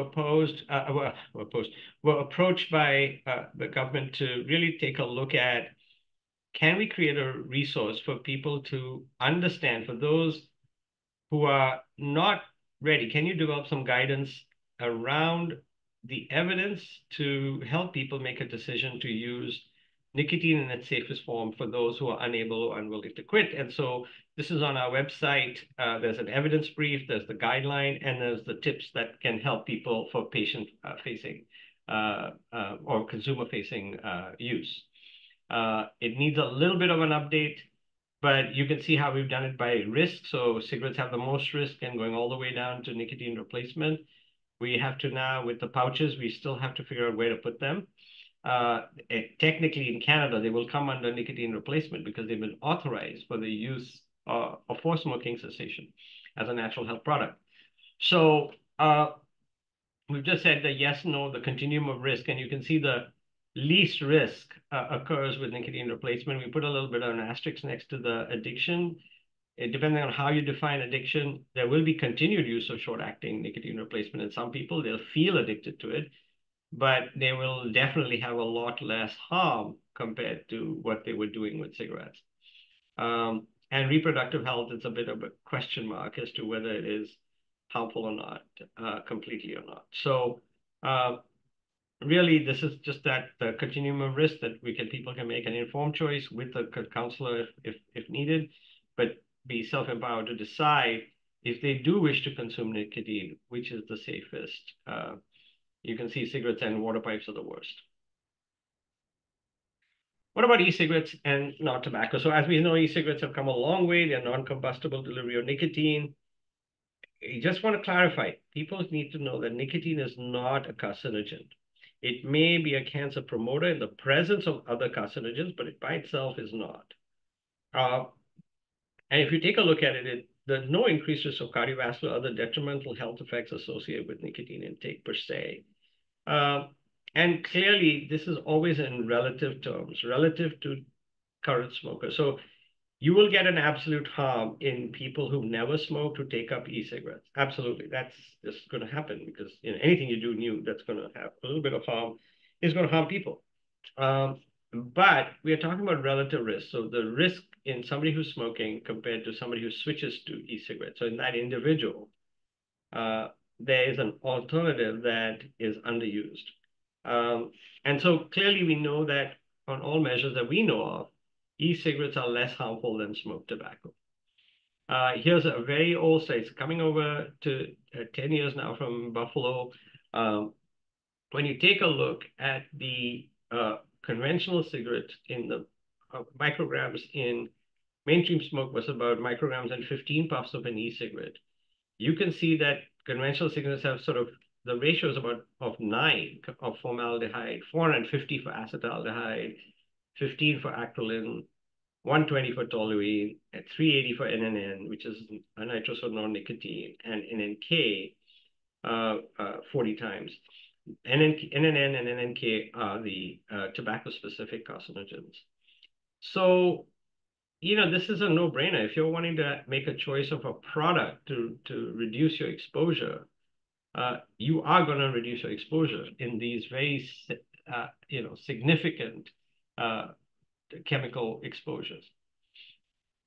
Now, not all vaping devices are the same, but the reason why they can do well in this study by Hayek, where they look at the pharmacokinetics of various nicotine and they compare them to cigarettes, for the first time, we are able to get close to mimicking what people are getting from a cigarette. And so this is not to endorse any one brand over the other, but it's really telling us that when people use nicotine salts, they are really able to get very close to what they're getting with cigarettes. So we're getting close to having a product that potentially could substitute the question is there a reason why both products are on the market? And should cigarettes eventually be phased out? Now, people will say, well, do e-cigarettes work for cessation? And if you take a look at the Cochrane review, they are pretty certain that e-cigarettes should be recommended for smoking cessation. Most of these studies are done in the UK and the US, and the NHS actually provides e-cigarettes for smoking cessation. They have a regulatory framework that allows them to provide and have these medications for cessation. In Canada, we don't. Unfortunately, if you want to have e-cigarettes as a cessation product, the amount of research that's going to be needed and the funds needed, nobody's willing to put that money up. So when you take a look at it, e-cigarettes with nicotine containing have a higher quit rate than nicotine replacement, leading to 4 additional quitters for every 100 people. So that's something to know in the UK anyway, and most of the UK studies show that. There's one Canadian study in there, but mostly UK. If you take a look at nicotine versus non-nicotine, you do better than non-nicotine. So there is an effect of the nicotine in the e-cigarette. And nicotine e-cigarettes show higher quit rates than behavioral support alone, with 4 additional quitters per 100. So, the evidence, the Cochrane group is pretty, certain that we should actually be having e-cigarettes as a viable option for quitting smoking. However, in these studies, the persistence of e-cigarette use at 6 months is higher in those with active nicotine in them versus those not. And in many ways, you may want to look at that, one, as a success, that it's a complete switch and people are staying switched. Or you can think about it as well, where now we've just created a chronic user of nicotine. So that is one of the concerns about it. But if we are looking at it from a harm reduction perspective, overall, we want people to have less nicotine overall so that they don't get toxic and poisoned. And also try to not be a continuous user of nicotine through the day, have breaks in between. Manage those cravings, understanding that they will pass. Use nicotine replacement. Those are the cleanest format. So it's the safest way. If you want nicotine, use it that way. And use all the products out there. And if you're going to make the switch to those that do not burn. So do not go for the heat not burn, and do not go to those that contain tobacco. So, avoid smokeless tobacco or things like that. That is not giving you a reduced risk. But we do need to make sure that people switch completely, because a lot of people just stay halfway. E-cigarette cartridges with less nicotine. So we have this limitation of 20 milligrams per mil in Canada, which is a good thing. But yesterday I just saw a young person who's, couldn't care less and is buying the 50 milligrams per mil unregulated product. But ideally, and most other patients are willing to buy the legal product. They have to switch completely and only buy ones that are authorized for sale in Canada. Do not make any change to the product. And use the appropriate charging materials. So those are the tips of how to use it responsibly and safely. So this is supposed to be our break, Rosa, but I think we're going to work through it. Or do we have to take a break? No, please work through it. Thank you. Okay, thank you. All right. So from a harm reduction perspective, I think the way I look at it is you got to look at the products, the policies, and the practices. We have a range of harm reduction products available, from NRTs to vaping devices. That's the continuum. And so we really need to be able to match everybody who's using combustible to one of those formats for long or longish or short-term use, but really for those unable or unwilling to quit to be able to use those. We can have policies that we can continue to enforce and put in place that move the population away from combustibles to non-combustible formats, whether it's at the individual, community, or policy level.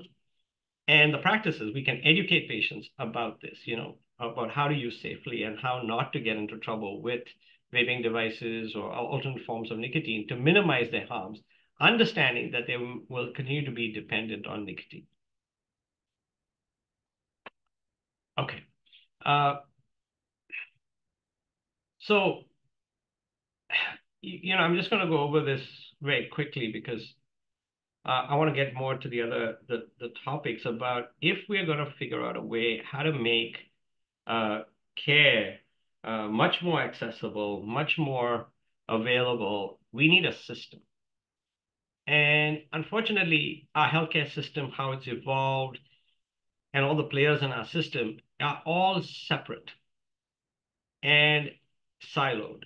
And so when you're trying to implement programs, and we've been doing this now for a long time, is we said, okay, we can identify each of these systems, but what we have to really work on is to connect the systems. So yes, there used to be the researchers who could distill information, prevention, and synthesize the information and create knowledge products, but there was no way that they were connected to the delivery system. So they would just publish a paper or publish a guideline, and there was no implementation of it because the the delivery system didn't have the capacity or the ability to understand what they were getting. And similarly, you had nobody supporting it.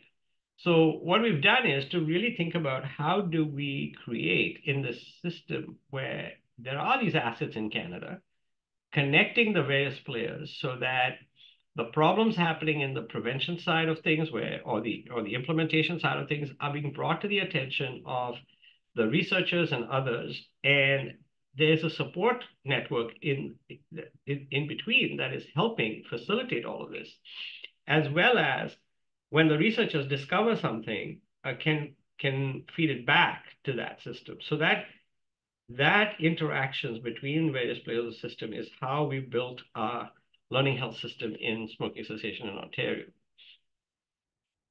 So within that, we have called for, obviously, medications in Canada to be available more, because that's really important, because the governments do not realize how important it is to have this. It's an essential medication that it needs to be covered. And it's relatively low cost compared to what else they're paying for. And for what evidence there is, it's a good one. So really want to make sure that the coverage restrictions should be removed on provincial drug plan and made available openly. We talked about the screening. I'm not going to spend more time on that. And the guidelines, these guidelines are old. We haven't adapted it. The Canadian Task Force is slowly working its way through, and we'll come up with the updated guidelines. But, these guidelines that we did in Canada are more than 10 years old. We do need to think about hospitalized, smokers and the settings where people are, and there's good evidence. So how is it that every hospital in this country has not adopted the Ottawa model, and there isn't enough funding for it to sustain itself across every hospital setting? We have Canadian evidence, we have Canadian interest in this, but the adoption has been spotty at best. We really need to get, how does this become a universal standard across all hospitals in the country? People are aware of the model. It really talks about, they help you with program implementation, customized practice tools, training in smoking cessation, collaboration with other cessation services like ours with STOP, electronic medical record integration, and patient follow-up and program evaluation. So it ticks off all the boxes of a system that can help other systems implement smoking cessation. I'm going to go, in terms of time, I'm just going to keep moving. So you can see with Ottawa model, it really follows a workflow of identification, documentation, treatment, and follow-up, very geared towards hospital settings, also have some ambulatory settings as well. But again, this is a systematic way to approach cessation, and our systems need to figure out ways to adopt this. And they need policymakers that help create the space for this to happen. However, we also have to pay attention to a country like Canada. We have remote communities. We have disparities in access to services. And therefore, we need to change the ways in which we provide and recommend medications. For example, we have developed good practices, good studies in mailing out all forms of nicotine replacement, but also the prescription medications. This can be done in Canada. It's not impossible, and we'll come to it in details. So in many ways, that's the overview of how I like to look at the system. But more specifically, we're going to be talking about our example of a case study of what we've been doing in Ontario since 2005, working with our Ministry of Health to really help create smoking cessation access to nicotine replacement specifically for a variety of people who smoke. So I'm very pleased that over time we've taken that interactive system framework, we've looked at it with learning health systems, and what does that mean? We are closing the loop. We are taking evidence, and we then make it shareable. We then execute it and implement that information in a pathway. We measure the impacts of it. And then when we evaluate it, we then put it back again and improve the cycle. So this idea that we are learning while doing is how we've set up the STOP program and the TEACH program. And that is a way in which a backbone organization like ours can move the needle for smoking cessation. We set our goals very simply. We know that there are policies happening all around, like taxation, smoke-free policies. But one, we want to increase the access to free treatment for Ontario smokers. That is what we want to do. And two, we also want to build practitioner and system capacity to deliver treatment, and that's the TEACH program. These two together, as a learning health system, can support taxation, smoke-free policies, et cetera, towards that decrease of prevalence in smoking in clinical practice and preventing the inequities that occur when the policies come into place, and address the equities. So it's a mitigation strategy, because we do want to reach that 5% by 35 in Canada, and also bring Canadian prevalence of smoking in Ontario down. Because if you do it Ontario, you pretty much are doing a huge chunk of the country. So what did the background of STOP? Previously, it has behavioral counseling by trained healthcare practitioners, which are in the setting where it's being implemented. Eligibility of up to 26 weeks of NRT at no cost to the patient, and it could be combination, whatever dose, whatever amount, but up to 26 weeks, with an ongoing evaluation to optimize program design and success. So the other impacts that STOP has is that we take great pride in saying our entire implementation in these settings is remote. We have never visited a single one of these sites. We have never had to, from contracts to everything is done remotely, from training, implementation, installation. As a result, we can use the funds more and put them more towards cessation supports rather than administrative supports. So these are the sectors we are in. We had 84% of family health teams, 81% of community health access centers, 72% nurse practitioner clinics, and 67% of AHACs, and about 17% of addiction and mental health agencies, because actually many of them are very small and we are able to get a launch within them. But what is the model? So we have two models. We said, we're going to do two things. One way to get to this large 2 million smokers in Ontario is directly to them. Can we do direct? Can we use technology to enable that? And secondly is, can we approach smokers through the healthcare providers? So that's the clinical approach. So there's one more of a public health approach, think more like quitline, and clinical approach is much more like clinical cessation within a setting. We have developed a Canadian platform called the Stop Portal, where information about the person is collected. It also provides guidance to the implementer and provides treatment recommendations, and also does other things like inventory management and reporting, can create reports for their practitioner and for their managers, etc. And then we've had the training program, which is TEACH, which is a standardized customized training program based on leading research for healthcare practitioners, and it's all virtual. So these are the ways in which we've said, this is how we're going to approach this issue. Now, when you look at it as a software application, it executes clinician decision trees. It's cloud-based, which means we can deploy it in any place in the world, any setting. And now we've shown that we can even deploy it to individuals. Sorry, I'm not sure why it's advancing. And maybe that's Rosa moving. Rosa, are you moving it forward? Nope, not me. Okay. But the whole idea is that it can go to any site, whether it's an organization, system, non-healthcare service provider, or solo practitioners. We can create an account in a day for people as soon as they sign everything up and they get trained and up and running. And we adapt to the setting. So right now we have a different model happening, for example, in long-term care homes, where there's a lot of cognitive effort, cognitive deficits in the population. It's deployed differently than it would be, let's say, in a youth wellness hub or in a different kind of setting. So we adapt to the setting, but the backbone of this is very flexible to be able to meet the needs of an organization. So very simply how it goes is the patient or the client interested in smoking cessation fills out an intake assessment tool. This can be then shared with the client and it goes back to the practice. So it helps reduce the burden on the practice. Within that is programmed clinical decision trees, and there are recommendations that come on screen in real time for people to decide. I'm not sure why this is moving by itself, but it is.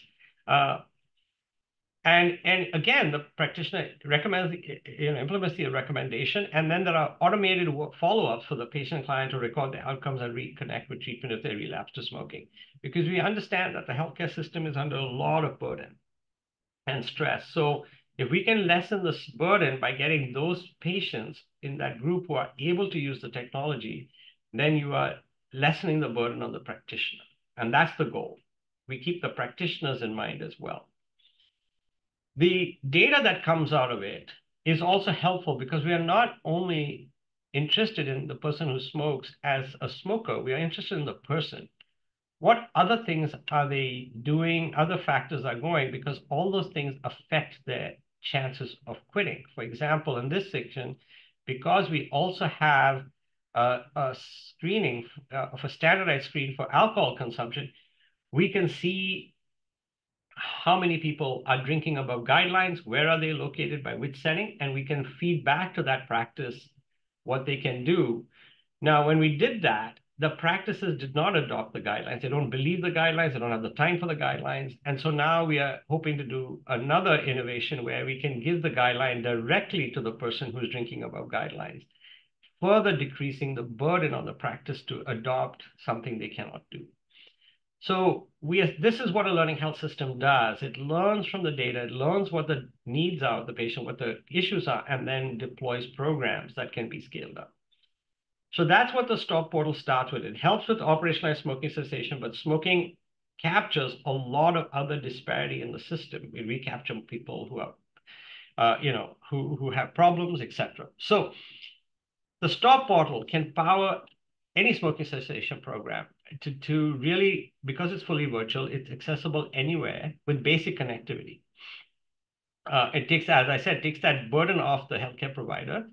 And because in it is, as soon as it's done, we have an order fulfillment that it, like, think about Amazon. It's like you get your smoking cessation assessment, you get eligibility, and then it will, sorry, I'm not sure what's happening with these slides. They seem to be having a mind of their own today. They will go, oops. They will be able to do that and pass that on. So I'm sorry, my slides just seem to be jumping all over the place. I'm not sure what's happened. That's strange.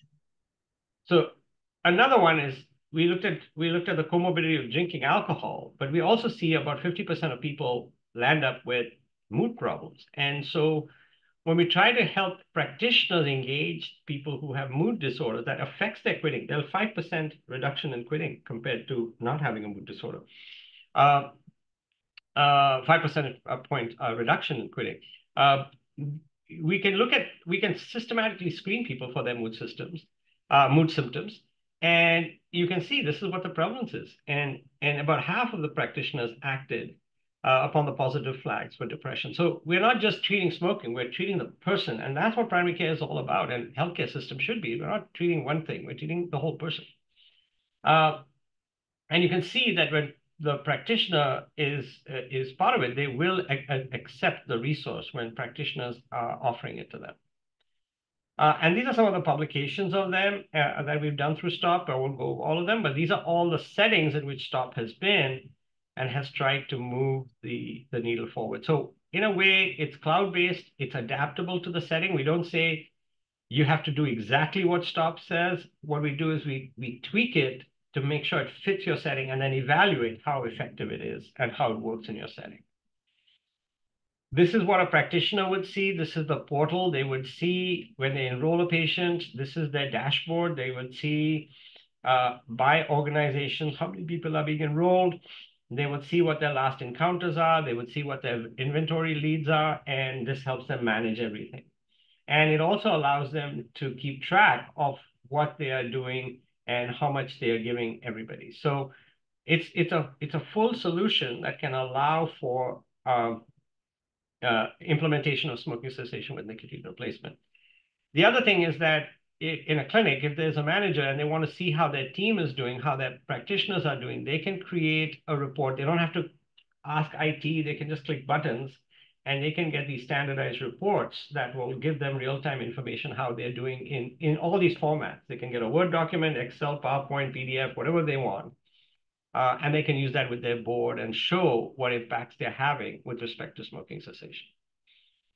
So these are some of the things that they can get and print out. They'll get a sense of how much they do. Like we just printed the CAMH one here. You can see how we are doing compared to all other addiction agencies, the profile of the smokers, the number of cigarettes smoking, level of dependence, what are the comorbidities. We can see CAMH, we're getting more cardiovascular issues being identified compared to other addiction agencies. Bronchitis is much high, diabetes is almost double, close to double, and other comorbidities seem to be similar. And cancer, we're getting a lot of cancer patients in our addiction agency. So you can see how this happens. We can look at the sex and gender, and we can look at what our age distribution is in terms of the percentage of enrollment. So you can see that we're getting a lot more older people into CAMH. So that was the in-person. Now, pandemic hit, and here's the problem.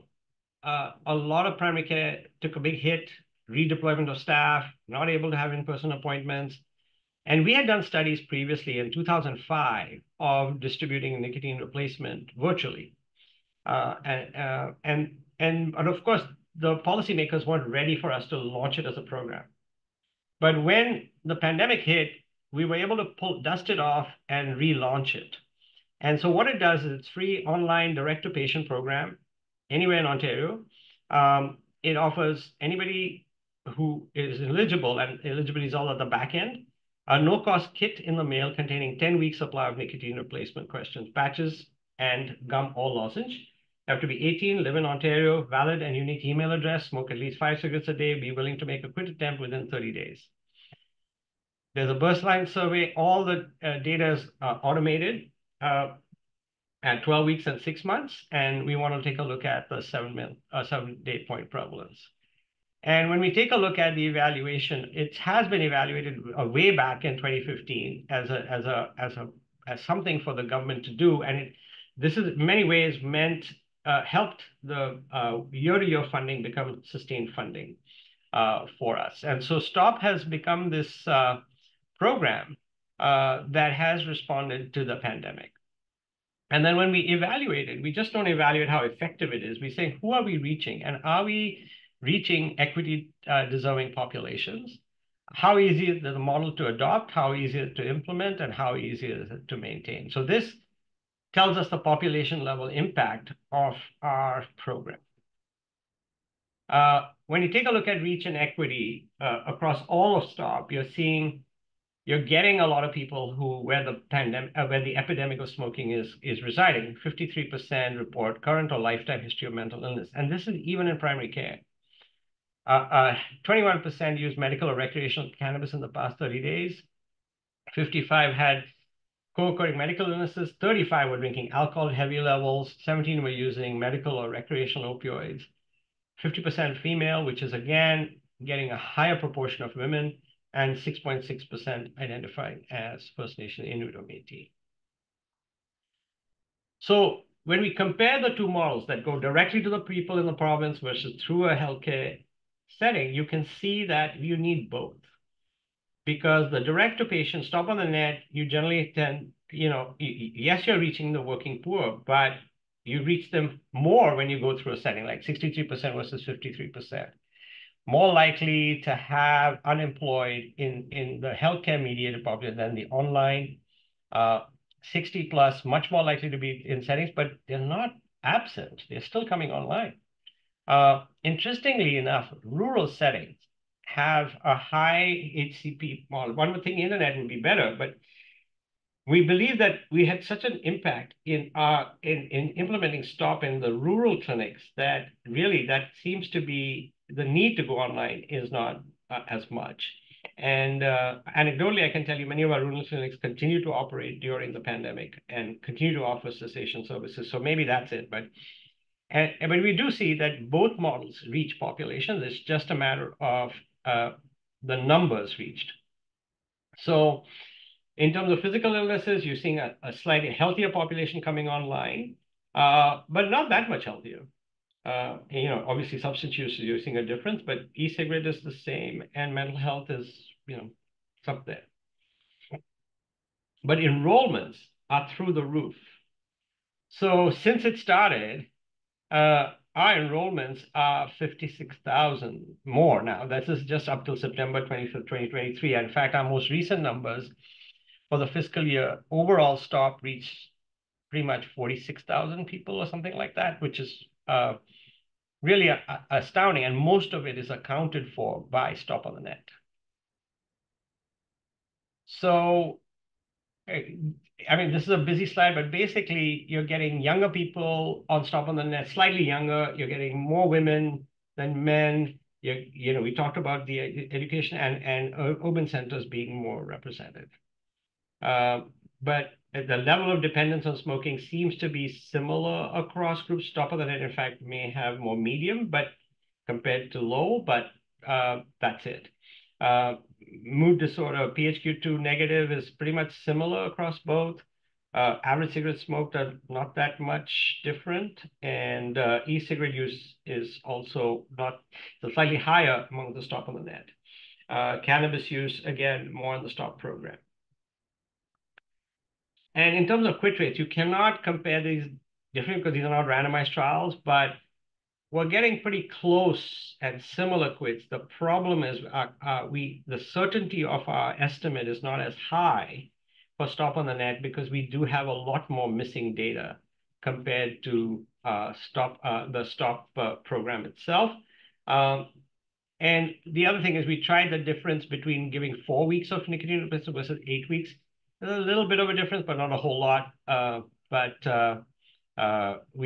trying to give the evidence-based standard treatment as well, instead of just giving half the treatment. So what have we learned from our own data? We've also linked our data to ICS, which is the administrative health data. And what we can tell from there is we were trying to look at health service utilization. And this was led by Dolly Palionis, who's now moved to Australia through a study. But this is a very busy thing to take a look at it. But bottom line is, if you take a look of healthcare utilization cost by the type of smoker coming into type of stop model being accessed, you see that the highest healthcare utilization is by people who access stop through addiction agencies. And the lowest is those who are in team-based models. So more and more, we're beginning to say that, look, you want to make sure that people have access to primary care. It is fundamental in our health system, and we have to connect addiction agencies to our primary care systems, because there is no reason why these should be high utilizers of the health system if they're having good primary care. So our data, by linking it, can tell us some interesting stories. And there's a lot of data. I'm not going to send this all to you, but just tells you that our smokers by setting have a lot of comorbidities, and there are great stories to tell and understand what's going on by smokers. And you'll be surprised to know that our data systems, healthcare data, administrative data systems, do not have a good way of identifying people who smoke. So by taking stop data and linking it with ICS data, we're getting a better story of who's smoking across the various comorbidities.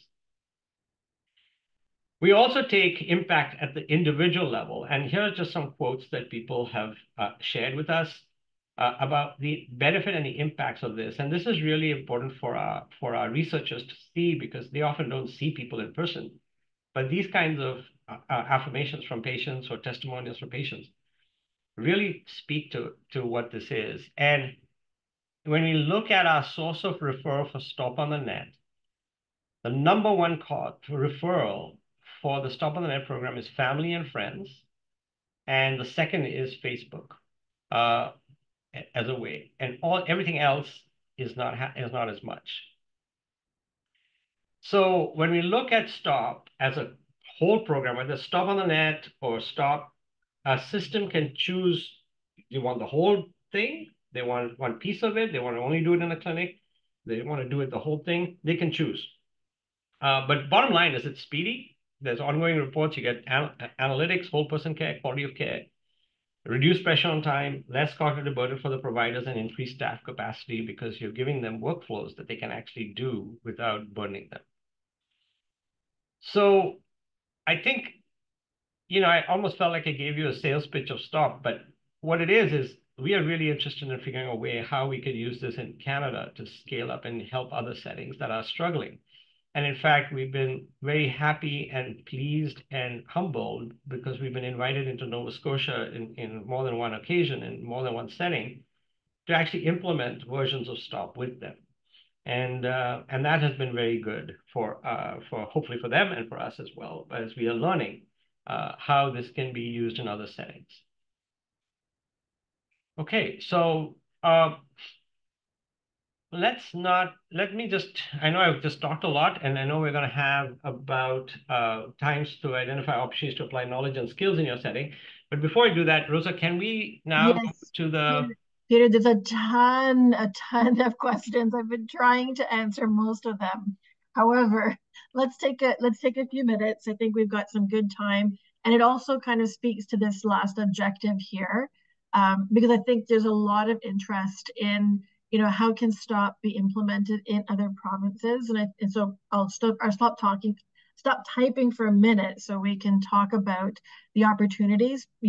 Peter, you just mentioned Nova Scotia, that we've done a couple of times. And I know that Sarwar Hussain, our director, who he's also looking to do this. But Peter, do you want to comment further? And I think the opportunities, we definitely would love to expand across the country. It's a matter of funding. But Peter, take it away. Yeah, I mean, we've worked with ChemH Legal. We've sorted out the abilities to do this. We work with people to adapt it and make it work within the setting, within what is available, and can really make it a bespoke adoption of it. And as I said, it depends on where that province is at, and it's not to replace what a province is already doing, but it's if you're interested in some of the outcomes, then we can work with you to get those outcomes. So be in touch with us if you're interested, or if you really want to know more, we can do a more sort of detailed deep dive into what is involved. Sarwar does that, and we can certainly make sure that we can speak to the funders, the policymakers who are responsible for this about it. And then everything flows from that. Peter, there's somebody just raised their hand. Okay. I lost the name though. Sorry. Oh, Stephanie Zioli. Yes. Stephanie, do you want to unmute and ask your question?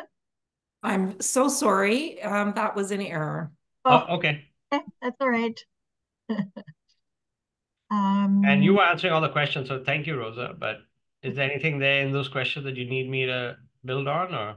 Well, I want to actually, so I'm just going through them right now. But there was a question, and I'm looking for the article because I know we've got it. Let's see, it's about if offering, let's see, where did it go? Offering the free medication increases people's motivation to quit. Yeah. And all the resources in the Stop portal are available to every site. So if AHACs want to access the resources, that's absolutely possible. What we do ask people to do is that make sure you spend some time adapting it to the setting and make sure there's an acceptability at that setting for that resource, because otherwise it just tends to fall flat. So yeah, absolutely. I mean, we are not, these are, we're happy. Our whole idea is that knowledge should be shared as widely as possible and given. And I think Richard had earlier asked, I want to get back to that about harm reduction. Hopefully we answered your questions, and we do see a role of vaping devices. What is becoming really hard is, as a healthcare professional, to recommend something that does not have an authorization or the manufacturing standards that you would feel comfortable recommending a particular product. You can talk in generalities, but a particular product becomes hard. Yeah, I can stop and teach. Stop and teach can expand in any province because it's all virtual, and all the data is in Canada. It can, it doesn't even have to have the name of it can be white labeled in the sense it doesn't even need to say stop on it. It can, the backbones can be used. A little example of how we've designed this during the pandemic, we were asked if we could strip down the backbone of the stop distribution and use it and repurpose it for PPE distribution. And we did a demonstration that was so easily possible to do. And we didn't have to stop the smoking cessation one. We just used the backbone of it, changed the topics, and we were able to have PPE instead of NRT as the inventory. The education was the teach stuff. Like, it all works. So it's a pretty adaptable format, and we'll work with a partner if there's a particular partner wants to say they want to make a particular resource more available through this pathway, then we can have that resource made more available through that pathway. Peter, there is a question in the Q&A section. Is there from Jennifer O'Loughlin? So the question is there a proposal for stop for kids? And I was just typing a little bit about Dr. Tulloch, who is going to be presenting in 2 weeks, and she'll talk about vaping cessation for youth.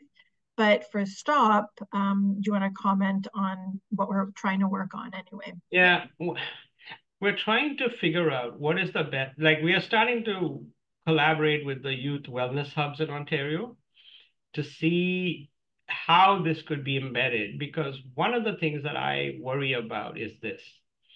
The evidentiary base of using smoking cessation medications to quit in young people is very poor.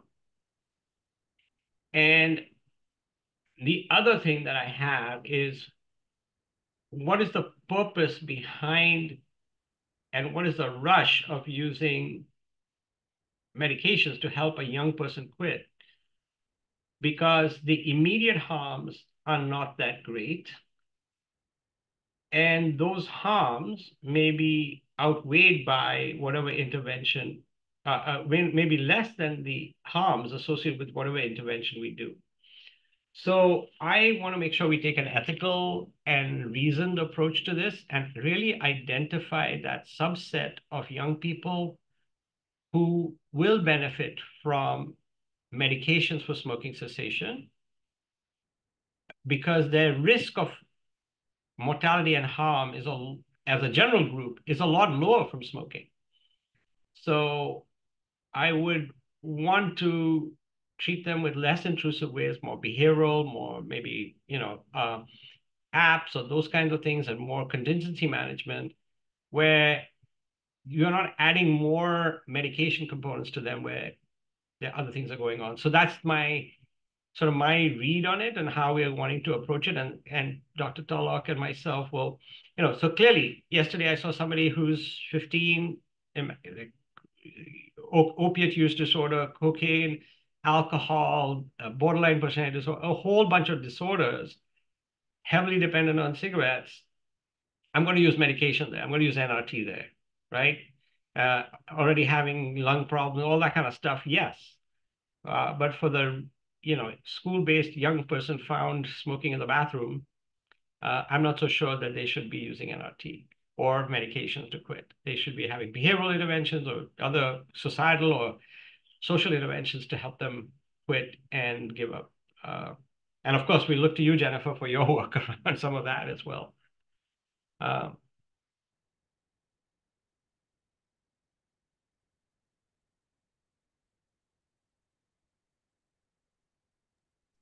think you've covered most of them. If we haven't answered a question, because I've been typing frantically, but I may have missed your question, please either unmute and ask, or you can ask it again, and we'll try to make sure.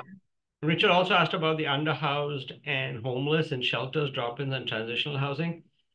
The evidence I can't quote for you right now, but I can tell you during pandemic, we just made sure they had access because of the needing to shelter in place and in the shelters where they were. So in fact, one of the greatest rises in settings that are interested in adopting stop within them are actually the center systems. And there's something called ICHA in Toronto, which is inner city health associates is looking to adapt and adopt stop. And hopefully those data will help us know what might work in these settings. The issue becomes the transitional nature of people and whether they'll come back for follow-up, or do we need to do more one-off cessation efforts with them? Or, one of the things that we've always wanted to try was like a cigarette exchange program, because many of these shelters actually buy cigarettes for their people who stay there, for their clients. So it's an idea. We haven't yet operationalized it. It's a little technically difficult to do because of regulations, but not otherwise. But I think it would be a great way to bring that into this population who when we asked them, or had a medical student had done a survey, almost all the men in a men's shelter, all of them wanted to quit smoking and stop smoking because of the cost, and felt that they could do better with nicotine replacement. So we need to do a better job. I'm not up to date with all the evidence. Sorry about that, Richard.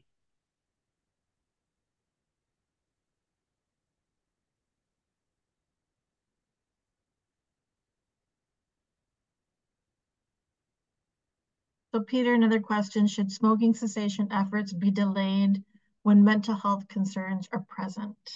That's a great question, Holly.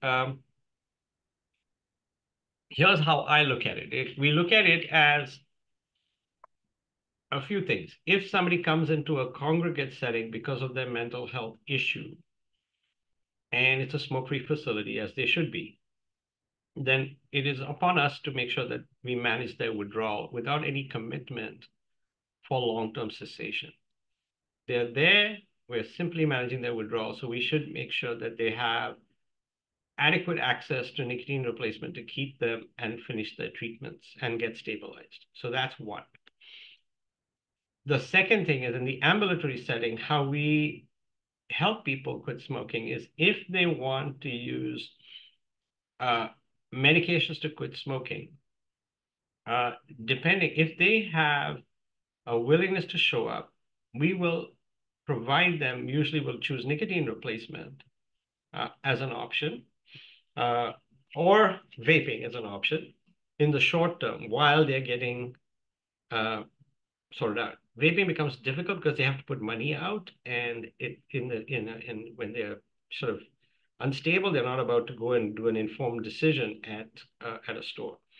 If we're going to use the prescription medication, I want to see at least 6 months of stability, no change in medication, no hospitalization, functioning, and at the best possible level they possibly can and have, and then we will use it. So it's not for example, yesterday I saw somebody who has unstable alcohol use disorder, came in intoxicated drinking, wanted to come and quit smoking, and we said, we'll do this once you get admitted to the medical withdrawal unit. And while you're going there, that's a smoke-free place.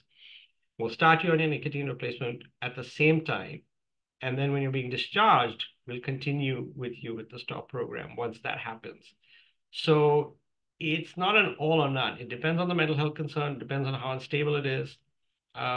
and therefore we'll make that decision whether but having a carte blanche policy, I think will harm patients.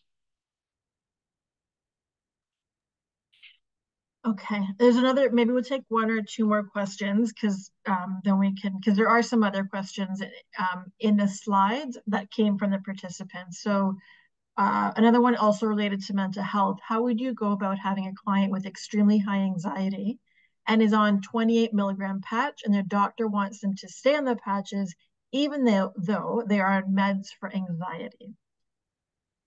So it's interesting, nicotine withdrawal causes anxiety. So when somebody says they're anxious, I often have to unpack what they mean. Are they anxious about, is it like withdrawal? That's why they're anxious and we haven't given them enough nicotine, so they're anxious?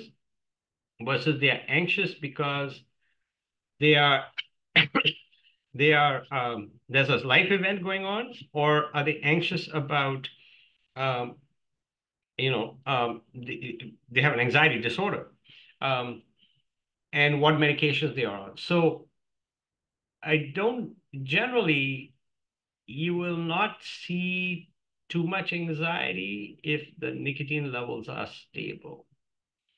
And the other form that comes about anxiety is more fear, and which is one of my best, most favorite question to ask people when they're quitting smoking is, what is your worst fear about giving up smoking? Um, And it's really telling as to why some people are unable to give up those last few cigarettes. You've got them on optimal doses of nicotine replacement. They're showing up, they're motivated. They just can't let go of those last ones. And often that has to do with fear. And when you say, imagine if there were no more cigarettes, they now you will go into an extreme state of anxiety about it. They'll say, oh my God, I can't manage. I'm anxious. My heart is beating and my mouth is going dry. Even thinking about it is making me anxious. So, Denise, I would unpack that anxiety and see what now, and if there's any variations to the anxiety based on when they put the patch on, when they take it off, etc. So I hope that helps answer that question.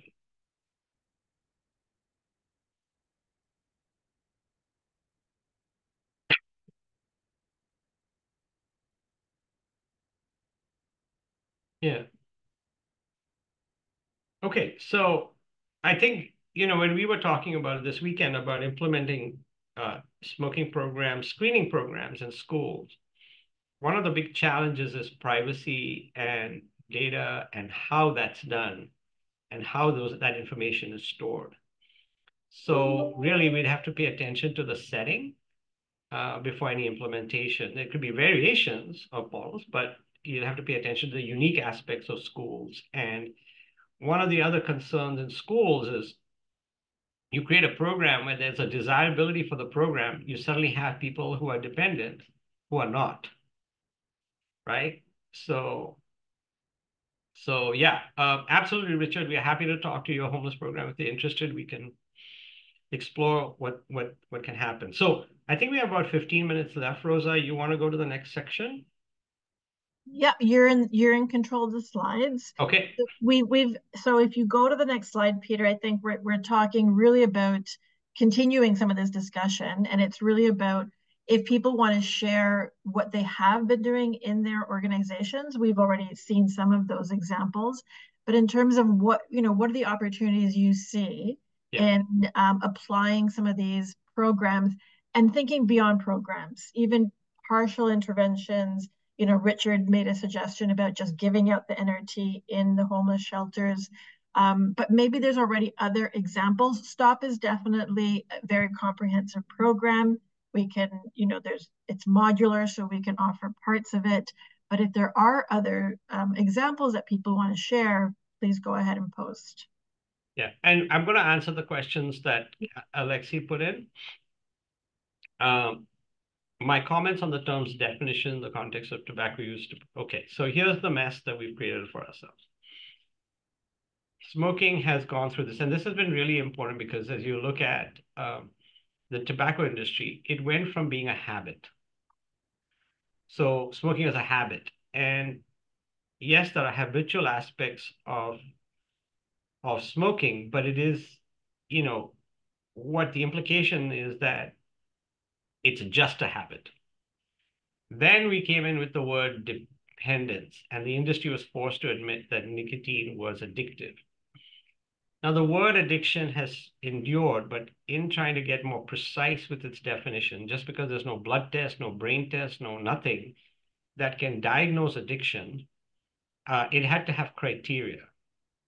So as the criteria initially came on, if people were physically dependent, which means they experienced tolerance to something, that means they needed more of it to get the same effect, or if they used less, they didn't get the effect they were looking for, or if they stopped using it, they would experience withdrawal.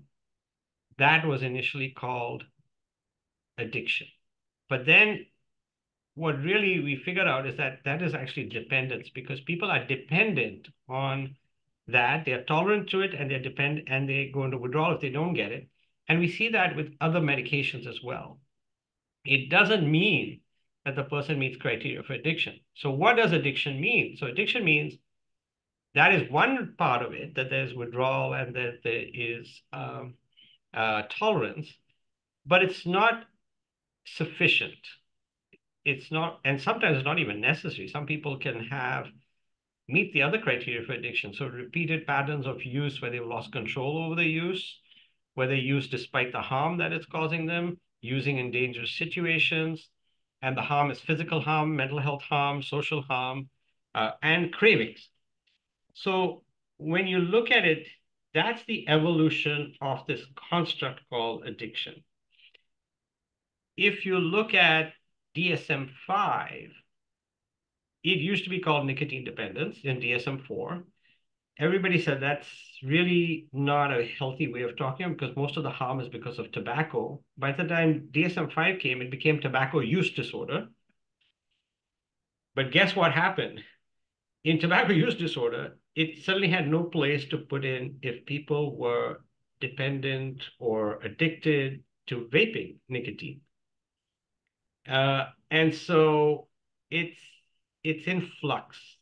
And in fact, when we did our international panel on vaping guidance to help people stop vaping, more than 2 rounds of consensus building rounds and voting, we could not get experts to agree on what to call it. Vaping addiction, vaping use disorder, nicotine use disorder. Nobody could agree. So I think we have a nomenclature problem. We have a taxonomy problem. We need to get better at what do we mean when we use these terms. So that's the philosophical level. At a very small level, at a clinical level, really what is the biggest predictor for smoking cessation is really boils down to the heaviness of smoking index. How soon after you wake up do you use, and how much are you using? A little harder to do with vaping devices, but with cigarettes, at least, that has been your biggest predictor of one, it can help you with your dosing, and also can help you with the predictions of who's going to be successful. So higher scores, less success; lower scores, more success, kind of thing. Okay, I hope that helped you, but really clinically use the HSI, and these other ones are more for research and other purposes. Yeah, so I answered that question.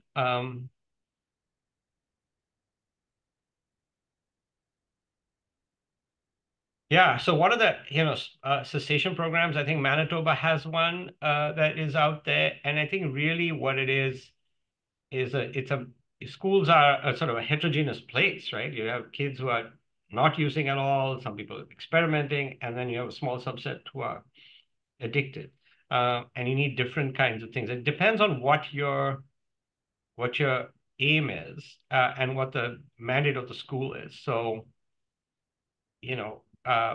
are they going to do in-place cessation programs? Is that allowed or not allowed? Or is it more education programs they can do? And then each individual needs to go separately for cessation elsewhere?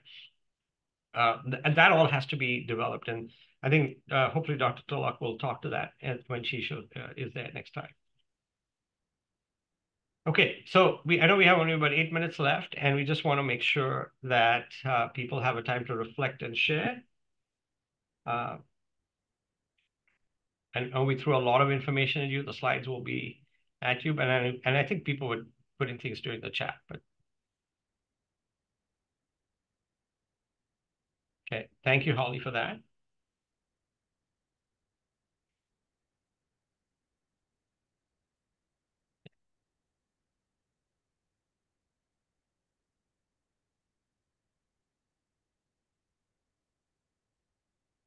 So I can tell you at the end of my session with a patient or a person who's a client, I'll ask, so from now to the next time, which milestones are you working on, and which ones would you like to, report back on next time? And then when they show up, we say, okay, how did it go? What was learned? And then, like a game, if you haven't passed a certain level, you stay at that level. You don't have to push them forward to the next level. So we really help, pace it to come alongside the patient. So yeah, hopefully you do. Thanks, Jan. Yeah.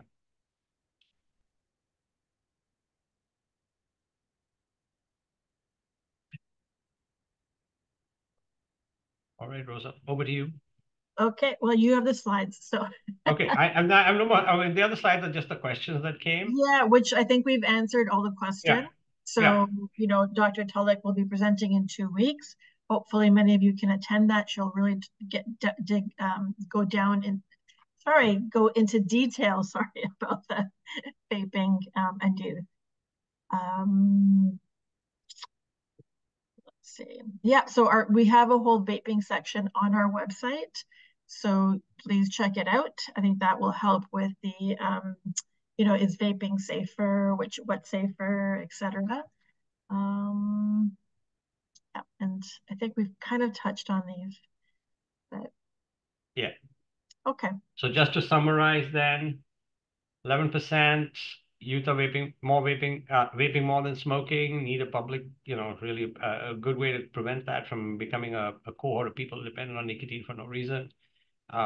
Cessation for everybody, and we really need medications, and there are programs like Stop and Auto Model that have lots of data. But really, I would recommend people to, well, if you're going to use this, use it to inspire and adopt and adapt to your setting. What works, and we are fortunate to have our team. This was last year at Orange Shirt Day, and I'm very grateful for all the people who work with us and make this all possible. Okay, so we'll hand it over to Alexia and Kelsey. Thank you so much, Dr. Selby, for that presentation, and Rosa for your wonderful moderating and answering so many of our questions. So with that, we'll wrap up the webinar today. As we've shared, there is another session in 2 weeks on the 16th. So if you haven't registered for that, we'll share that link as well, and we'll be sending out a recording to everyone who participated today. But we'll leave it there. Thank you so much, everyone, for your participation, and we hope you have a great rest of your day. Thank you.